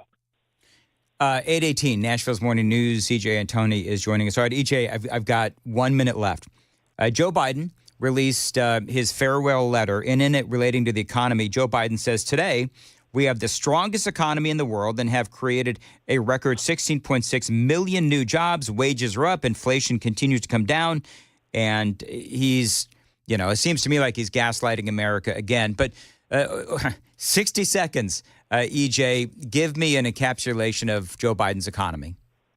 Oh my goodness, this man does not live in reality. We literally just got inflation numbers out this morning showing that the monthly increase in prices for December last month was the fastest since March. It's a 4.8% annualized rate. Prices are rising 2 to 3 times as fast right now as they did before Biden took office. I mean, that's an absolute joke. It's a flat-out lie, really. And look at the jobs numbers. A huge percentage of that increase that he cites was simply the economy reopening, people getting their jobs back after the closures related to COVID. And on top of that, another large percentage is simply the government hiring more people. It's not actually the productive private sector growing. There's more people working for the government today than ever before. All right, EJ Antoni, great to have you on. As always, Dan Mandis here, 8:20 on Nashville's Morning News. Big news for my friends at DT McCall's. If you've been thinking about buying a gun safe, but you've been putting it off, now is your time because gun safes are sales tax free right now at DT McCall's. They are the largest Liberty Safe dealer here in the state of Tennessee. Why? Well, it's free delivery and free setup. A lot of these other places are going to charge you $500 at least for delivery and setup in bigger models, $300 in smaller models. But at DT McCall & Sons, they are going to deliver every safe for free every time, period. And no setup charge either. So many reasons to love my place, DT McCall's. Save some big bucks right now on your Liberty gun safe when you shop at your local DT McCall's. Go to dtmccalls.com for locations and information. 5 locations across Middle Tennessee: Carthage, Cookeville, Lebanon, Lafayette, and Franklin. Always online. Tell them Dan Mandis told you to reach out. dtmccalls.com. It is 8:21 on Nashville's Morning News. Joan Jones has the news at 8:30. Joan, what's coming up? Reading, writing, and cocaine. A middle school teacher is under arrest. We'll also tell you, well, what Kamala Harris has refused to do to welcome the new vice president's family to Washington. Wait till you hear this story. That's coming up at 8:30 on Super Talk 99.7 WTN.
Hey everybody, Dan Mandis from Nashville's Morning News. The Wall Street Journal reported a while ago that people are feeling stress, anxiety, and depression because of this election. If that's you, talk to my guy, Dr. Christopher Van Schenk. He is a psychiatrist out in Nolensville. Now, he can help you with not only depression, if you're feeling it because of politics or whatever, but he can also help you with alcoholism, drug abuse as well. Go to his website, nolensvillepsychiatry.com. He's got a long list of conditions that he can help you with, either in person or telehealth. Bottom line is, he wants to make it as easy as possible for you to get the help that you need. He can help your kids as well. Check him out online. Again, nolensvillepsychiatry.com. The number's below. Thanks for listening, and good luck.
826, Nashville's Morning News on Super Talk 99.7 WTN. Pete Hegseth, real quick, because I worked hard on this segment and I haven't been able to finish it. So remember when the Biden administration went looking for extremists?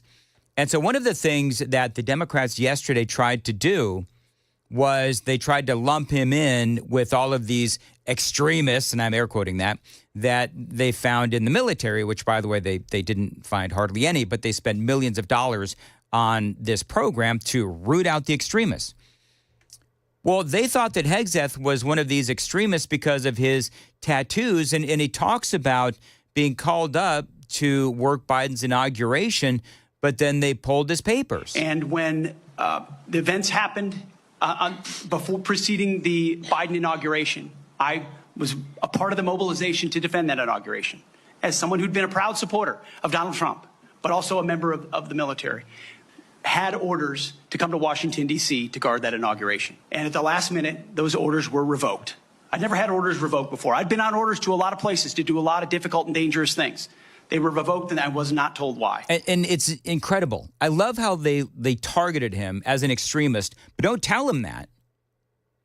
Don't tell him that was the reason why his orders to protect Biden's inauguration was because of his tattoos. They didn't like his tattoos. And they felt like he was an extremist. I think he was an outspoken, as he just said, an outspoken supporter of Donald Trump. I mean, you want to talk about cowardly. I mean, that really, really does personify the Biden administration, does it not? That is the definition of cowardly.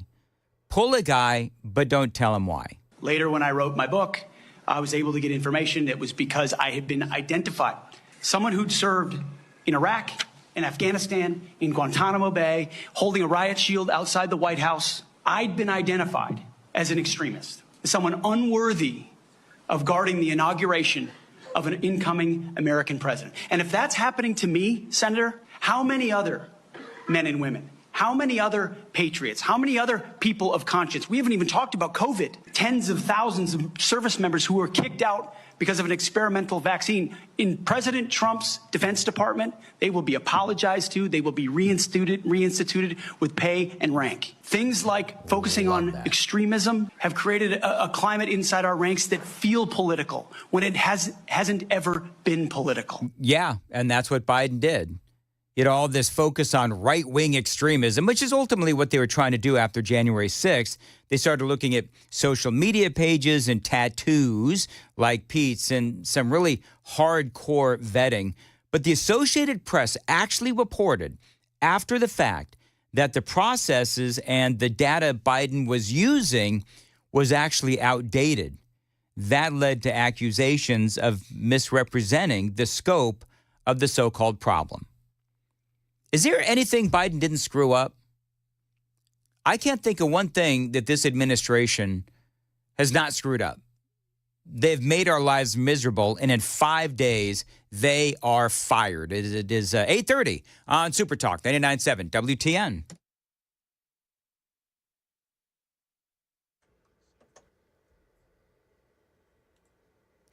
Good morning, 8:30 now. I'm Joan Jones with your top stories. A Cheatham County Middle School 6th grade teacher is behind bars today after deputies discovered 24-year-old Mia King had brought cocaine to school with her. Channel 4's Brendan Tierney. 3 baggies of cocaine were found in an English teacher's purse at Cheatham Middle School. It's scary. Parents like Dakota Love say they were shocked to hear deputies arrested Mia King. They say her 6th grade classroom had a spoon for taking hits and a rolled up $5 bill covered in white powder. I couldn't imagine if it was my son in that class and had that teacher. Could have got a hold of those drugs. Deputies say the 24-year-old teacher was high when they started asking her questions about the drugs that were easily visible. Police began investigating King when the sheriff's department received an anonymous tip that she had been going to her car during lunch breaks to get high. Transgender athletes are one step closer to being banned from girls' sports after a GOP bill passed in the House yesterday. House Speaker Mike Johnson. I'm a Bible-believing Christian, make no apology about that. But whether you regard that as the truth or not, it's also nature. It's biology. And biology is not bigotry, as we say. Anyone who would accuse the supporters of this legislation otherwise is ill-informed. This is to protect women and girls. It's very clear. This bill ahead to the Senate now, where at least 7 senators, Democratic senators, would have to vote in favor of it to clear the filibuster. Peaceful transfer of power? Well, maybe not. CBS News reporting the Vice President Kamala Harris has refused to host a courtesy walkthrough or even a sit-down at the vice presidential residence for the Vance family. On Monday, when J.D. Vance, his wife Usha, and their 3 young children move into the Naval Observatory, that's the name of the residence, it'll be their first time ever seeing it. People close to Harris say she's been too focused on an overseas trip and on the California wildfires. That's the latest news. Traffic and weather is next. I'm Joan Jones, WTN News. 8:32, Nashville's Morning News on WTN. Homeowners, it is time to start fresh here in 2025.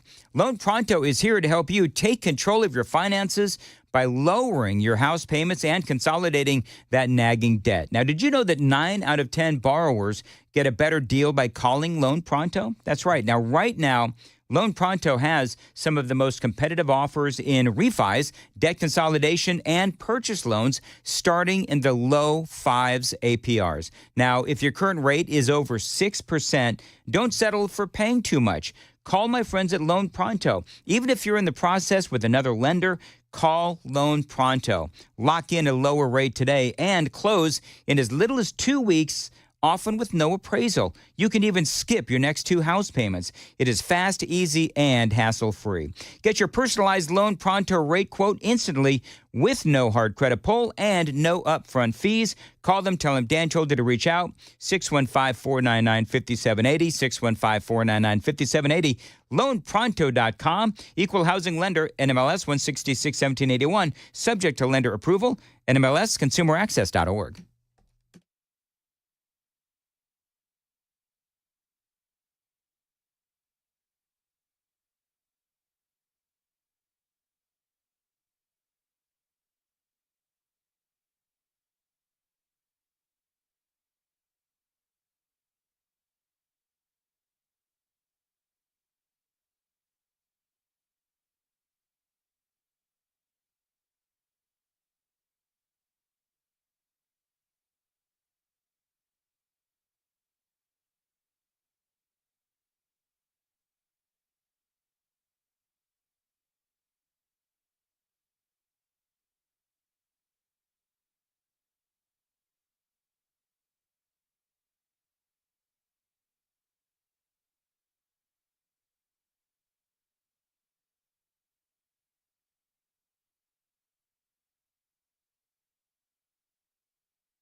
It's crash. Ashland City Highway eastbound at Fairgrounds Road. Another one at Central Pike east of Old Hickory Boulevard in Hermitage and Old Hickory Boulevard at Hill Road. Another crash scene this morning. Otherwise, looking pretty good. Traffic every 10 minutes every morning on Super Talk 99.7 WTN.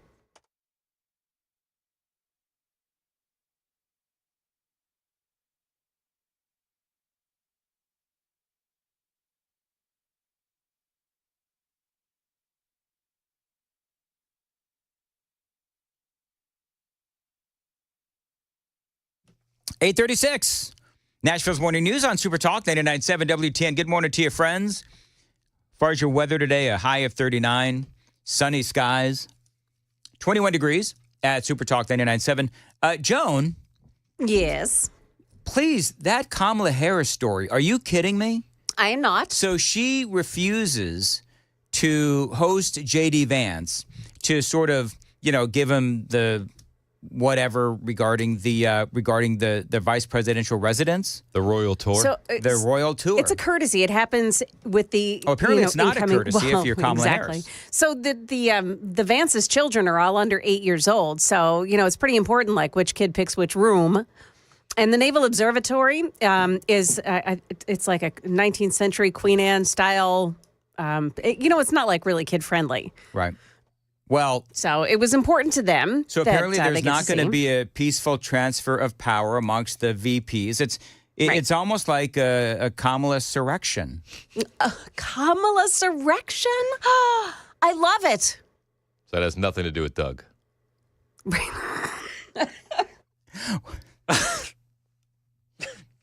Okay, so oh my goodness. Two things just happened. Thank you. Two things. I've been up for way too long. Yeah. Two things just happened. Number one is Chris made it funny. Number two, we learned that Joan smokes like 5 packs of Pall Malls a day. Cold. Oh my goodness. You like the Parliaments, Joan? Is that what you can I would no pick, filter. I would pick Yeah. Joan for Parliaments. Yeah. You could hear the lungs moving from one side to the other. So be quiet or I'll come in there and give you my cold. So anyway, but she is such a petulant. Yeah. She is. We all saw what happened at the funeral, right? Where Obama and Trump are talking, and she looks behind her left shoulder, and she looked just really ticked off that Obama was engaging with Donald Trump. Literally Hitler. With literally Hitler. That's exactly right. So I don't know. For me, I just thought it was great. To be fair, she must see that the poly market betting odds for her to be California's next governor going up recently. Oh yeah. Oh God. I didn't think there'd be someone worse than Newsome, but I think you just that was the rumors, and then half the city burned down. Well, incompetence is trendy. Yeah. Well, they just gave her a couple more votes. There you go. Speaking of which, real quick, have you heard of California derangement syndrome? No. That is. We talked about this far earlier in the show. This is Gavin Newsom. I get it. They want to take us. I get it. I'm not naive. I get the California derangement syndrome. I've been living with that for years and years. New scum. The same 7th grade. I remember the guy on Baltimore Avenue that called me new scum. I was in 7th grade. I can handle that. We'll leave that aside. I understand what they're trying to do. I want to work with them. What are they trying to do, Gavin? They're trying to put out fires. Is what they're trying to do, and I believe the people that have California derangement syndrome are people that are living there currently, or they've left, or they're trying to leave. Would you consider yourself as having California derangement syndrome? I would, just because I see what liberal policies have done to it. But I think for people that have it, they've seen what they've done to it and they've destroyed it. So, but I think the reason why it's such a crap hole now is obviously because of people like this. It's not about me. It's about people that we both represent. He represents and I represent. Talking about Donald Trump. And I'm honored and proud to represent these folks. And I desperately plead with them. Come out here, help us, and we will help you. You'll be elevated, Mr. President. At the end of the day, you'll be the one we all will go to and say thank you. Yeah, so a drowning man tries to pull other people down with him. Yep. And that's what Gavin Newsom is trying to do. I got a question. Why does it always sound like he needs to clear his throat? Notice that it's all gravelly. Because he's lived in California and he's been sucking in all that smog. That's just true. We both lived in California. We both get attested. Like anytime there's a fire, get ready for the smoke to just overtake your city for the next 3 days. He's also started doing this whole Gavin Newsom shuffle thing. The shimmy. The shimmy. Is that what they're calling it? The shimmy? The Newsom shimmy. The Newsom shimmy. It's exactly right. How to destroy a state in 8 bars. I don't know. See, that was actually kind of good. I like that one. Really? Because I thought that was terrible. I need to do an experiment. So, KGB, I need you to have the super text line up. All right. I have that and the YouTube chat lineup. So we have two sources here. So people have been complaining that my audio is distorted. Okay. Now, I've gone back and I've listened to the stream. I've listened to the YouTube channel and all the other things. It sounds fine to me. But there's some people who randomly will tell me that the audio is distorted. And so I don't know if I'm doing something wrong. Impossible. Or I love how you said that. Impossible. Or if there's something else going on. So I just let us know on the super text line as I play this audio. And I'm serious. We need your help. Or if people are just, maybe it's a problem on their end. Michael Rappaport. Yeah. Have you heard this audio? No, but I've heard a lot of Michael audio. Oh my gosh. He is going after Gavin Newsom big time. Gavin with the good hair, you have overseen two of the most important cities in California, and you've ran them, nosedived them into the ground. San Francisco is apocalyptic. I've been there. I've seen it with my own eyes. You ran that gorgeous, iconic, totally unique American city into the ground. It's a dump pot, a cesspool. I've seen it with my own eyes. I mean, you want to talk about red pill? Yeah. He's been red-pilled completely. I mean, he was anti-Trump as they come. He was almost the definition of being anti-Trump. Yeah. And he is completely turned around. And it does. And I like Gavin with the good hair. Yep. He also. Have you ever heard the term Nancy boy? Have you ever heard that? I've heard Joan, that, have you heard Nancy boy? Yeah. Yeah. So I don't think I pulled it in this audio, but he goes on this little rap about how Gavin Newsom is Nancy's nephew. Is he literally, though? Is he? I keep hearing that. I don't know if that's actually true. I'm going to look it up. You go ahead. All right. Well, listen to this. Gavin with the good hair, with the hair gel, little Nancy's nephew. Gavin with the good hair, Newsom, Nancy's nephew. We want a Trump-proof California. How about fireproofing California? You're talking about Trump this, Trump that. He's not even president. I don't give a what he said. This is on you. This is on you. You're the governor. You want a Trump-proof California, fireproof California. You're done. You know what Gavin with the good hair is, right? You get what that's referencing? Is that a thing? It's referencing a Beyonce song where she was talking about Jay-Z cheating on her, Becky with the good hair. Oh. How could I possibly miss that That's reference? a deep reference. It's there. It's like a backhand because he's a... Okay, here's the answer. Ready? This is kind of long. From Wikipedia. Newsom is the second cousin, twice removed, of musician Joanna Newsom. Newsom's aunt was married to Ron Pelosi, the brother-in-law of former Speaker of the U.S., Nancy Pelosi. That is so incestuous on so many levels. Yeah. What is going on? Yep. Have you ever seen Spaceballs? Yeah. I'm your father's brother's nephew's cousin's former roommate. It has that same kind of vibe. Yeah. It's exactly right. Now, you had something for this. Yes, I do. All right, so I have this story of a 53-year-old woman from France. And this woman is married to a millionaire. And she decides to get a divorce because she's become in a relationship with Brad Pitt. What? Yeah. I saw this.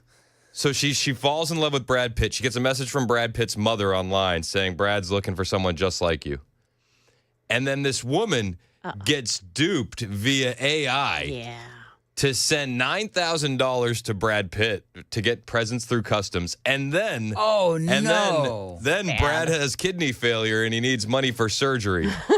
So she sends another $800,000. In total, she sent about $850,000 to these scammers over a year in France, thinking that she was talking to Brad Pitt, and they were using the AI voice generator. Yep. So she thought she was actually talking to Brad Pitt.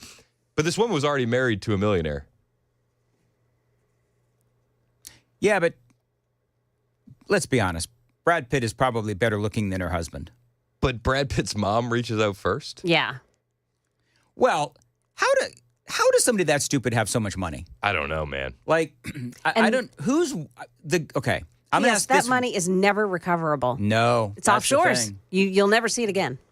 It's gone. Even if they know who it is, those people are probably in India somewhere. They'll never catch them. No. And you know what? To be honest, they're lucky that they only lost $850,000. But I mean that's crazy. But now she's divorced, so she lost the first Oh, no. marriage too because Yeah. she thought she was marrying Brad. Well, let's be honest though. If she was wanting to, go after Brad Pitt, well then the marriage was clearly having some issues anyway. Yeah. Right. So She had family members telling her she was being conned, and she didn't believe it. She couldn't believe it. how could you not know that you're being conned though? That's the crazy thing. Like the AI voices, like you could tell if it's like it's a little distorted. Like you could tell it's like AI. It's not like picture perfect. No. It's a little robotic. It's not quite there. Yeah, absolutely. So the fact that she was obviously just blinded by something. I don't know. I can't defend her. I'm sorry. All right. So we've talked about California. Yep. And how California, you've got a whole bunch of people there that voted for Democrat, and now they are suffering the consequences, right?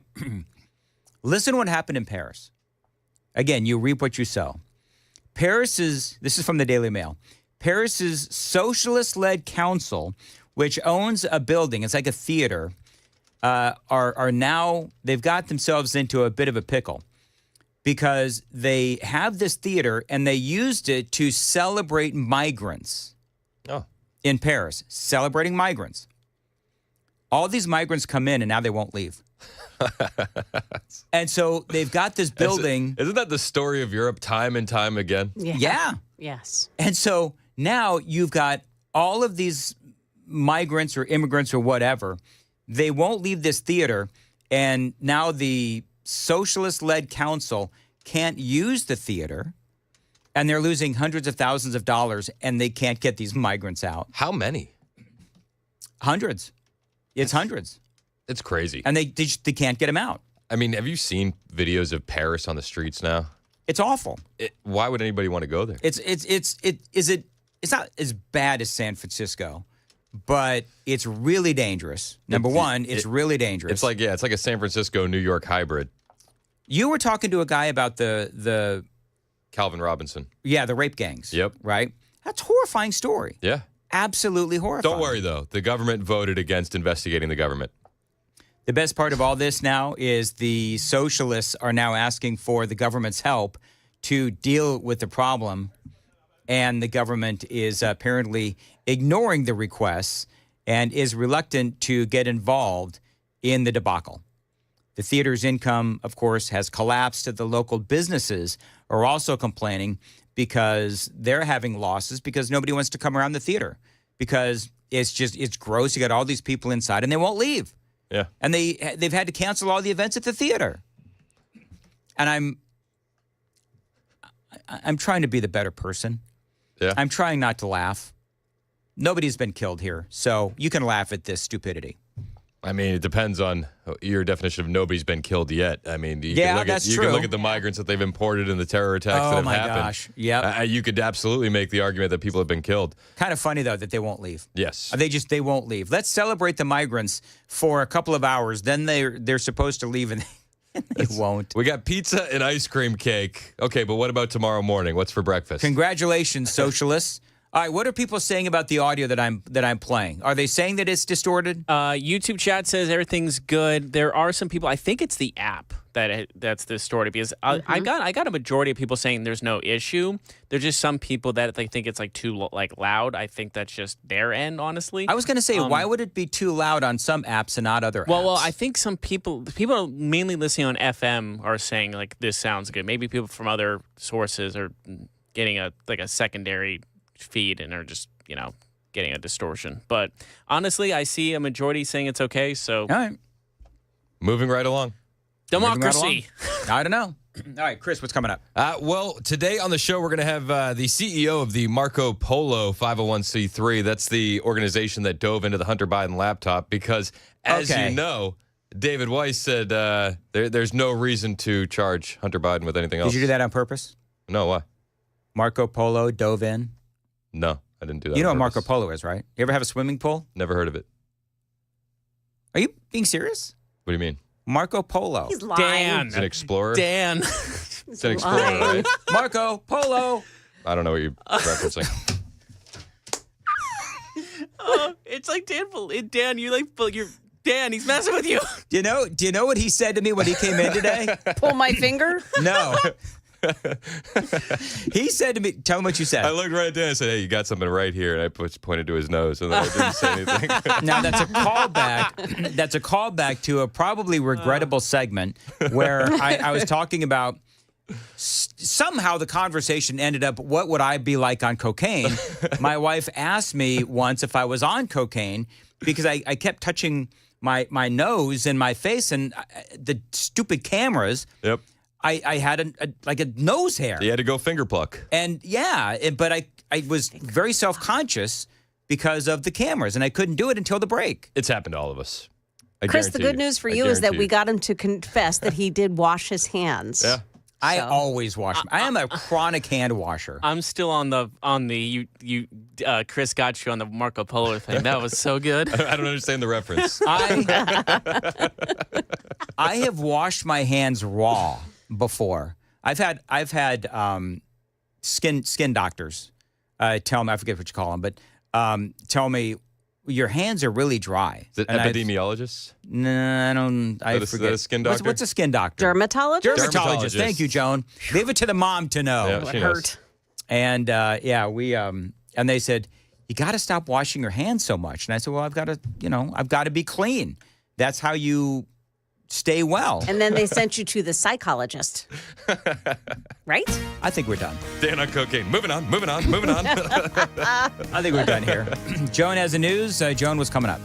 Coming up in the news here in a couple of moments, hunters find a body in the woods, and now police say they know who it is. Also, more newcomers are launching rockets into space. Those stories at 9 o'clock on Super Talk 99.7 WTN. Dan Mandis here for Busy Bee Plumbing, Heating, and Cooling. They are your Rude Pro partners, and they're my partner as well. I love these folks. I've been working with them for years. Now, Busy Bee is always looking for ways to save you money. And here, very cold January, some red hot deals. Get a free air duct cleaning with the purchase of a new complete whole home AC, or get a free air duct cleaning package upgrade. So you buy the middle package, you are going to automatically be upgraded to the deluxe. They're also offering you 15% off indoor air quality products. Maybe you can get a free smart thermostat. With any HVAC replacement, that means that you can control your comfort from anywhere. Save money and stay warm this January with Busy Bee Plumbing, Heating, and Cooling. Your satisfaction is always guaranteed. Tell them Dan told you to reach out. 615-775-7833. 615-775-7833. BusyBeeHVAC.com.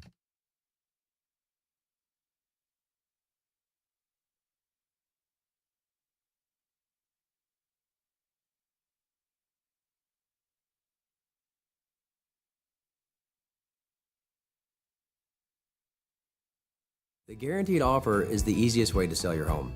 It's really simple. We bring you an all-cash offer. You close in as little as 21 days. No home inspections, no lock boxes, no open houses. Go to markspain.com to get a guaranteed offer and start packing.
8:58, Nashville's Morning News on Super Talk by the Super Talk 99.7 WTN. Nailed it. What a way to close out the show. Hey, listen. So we've got a really cool new feature. If you want to watch us live on the Facebook, YouTube channel for the Nashville's Morning News, we have a Trump countdown clock now, Chris. Wow. Now, the best part of the story, and it's exclusively for Nashville's Morning News, but if you want to use it, go ahead. Okay. So the best part, though, is that during the 5:35, KGB says, yeah, we're down to, 4 days and something. And I'm like, I'm literally, Chris, if you go back and watch the video, I'm counting on my fingers. I'm like, I don't think that's right. And Joan and KGB both totally shamed me and was like, you can't count. Okay, fine. Turns out I was right and the countdown clock was wrong, so he had to go fix it. It was off by just a few hours.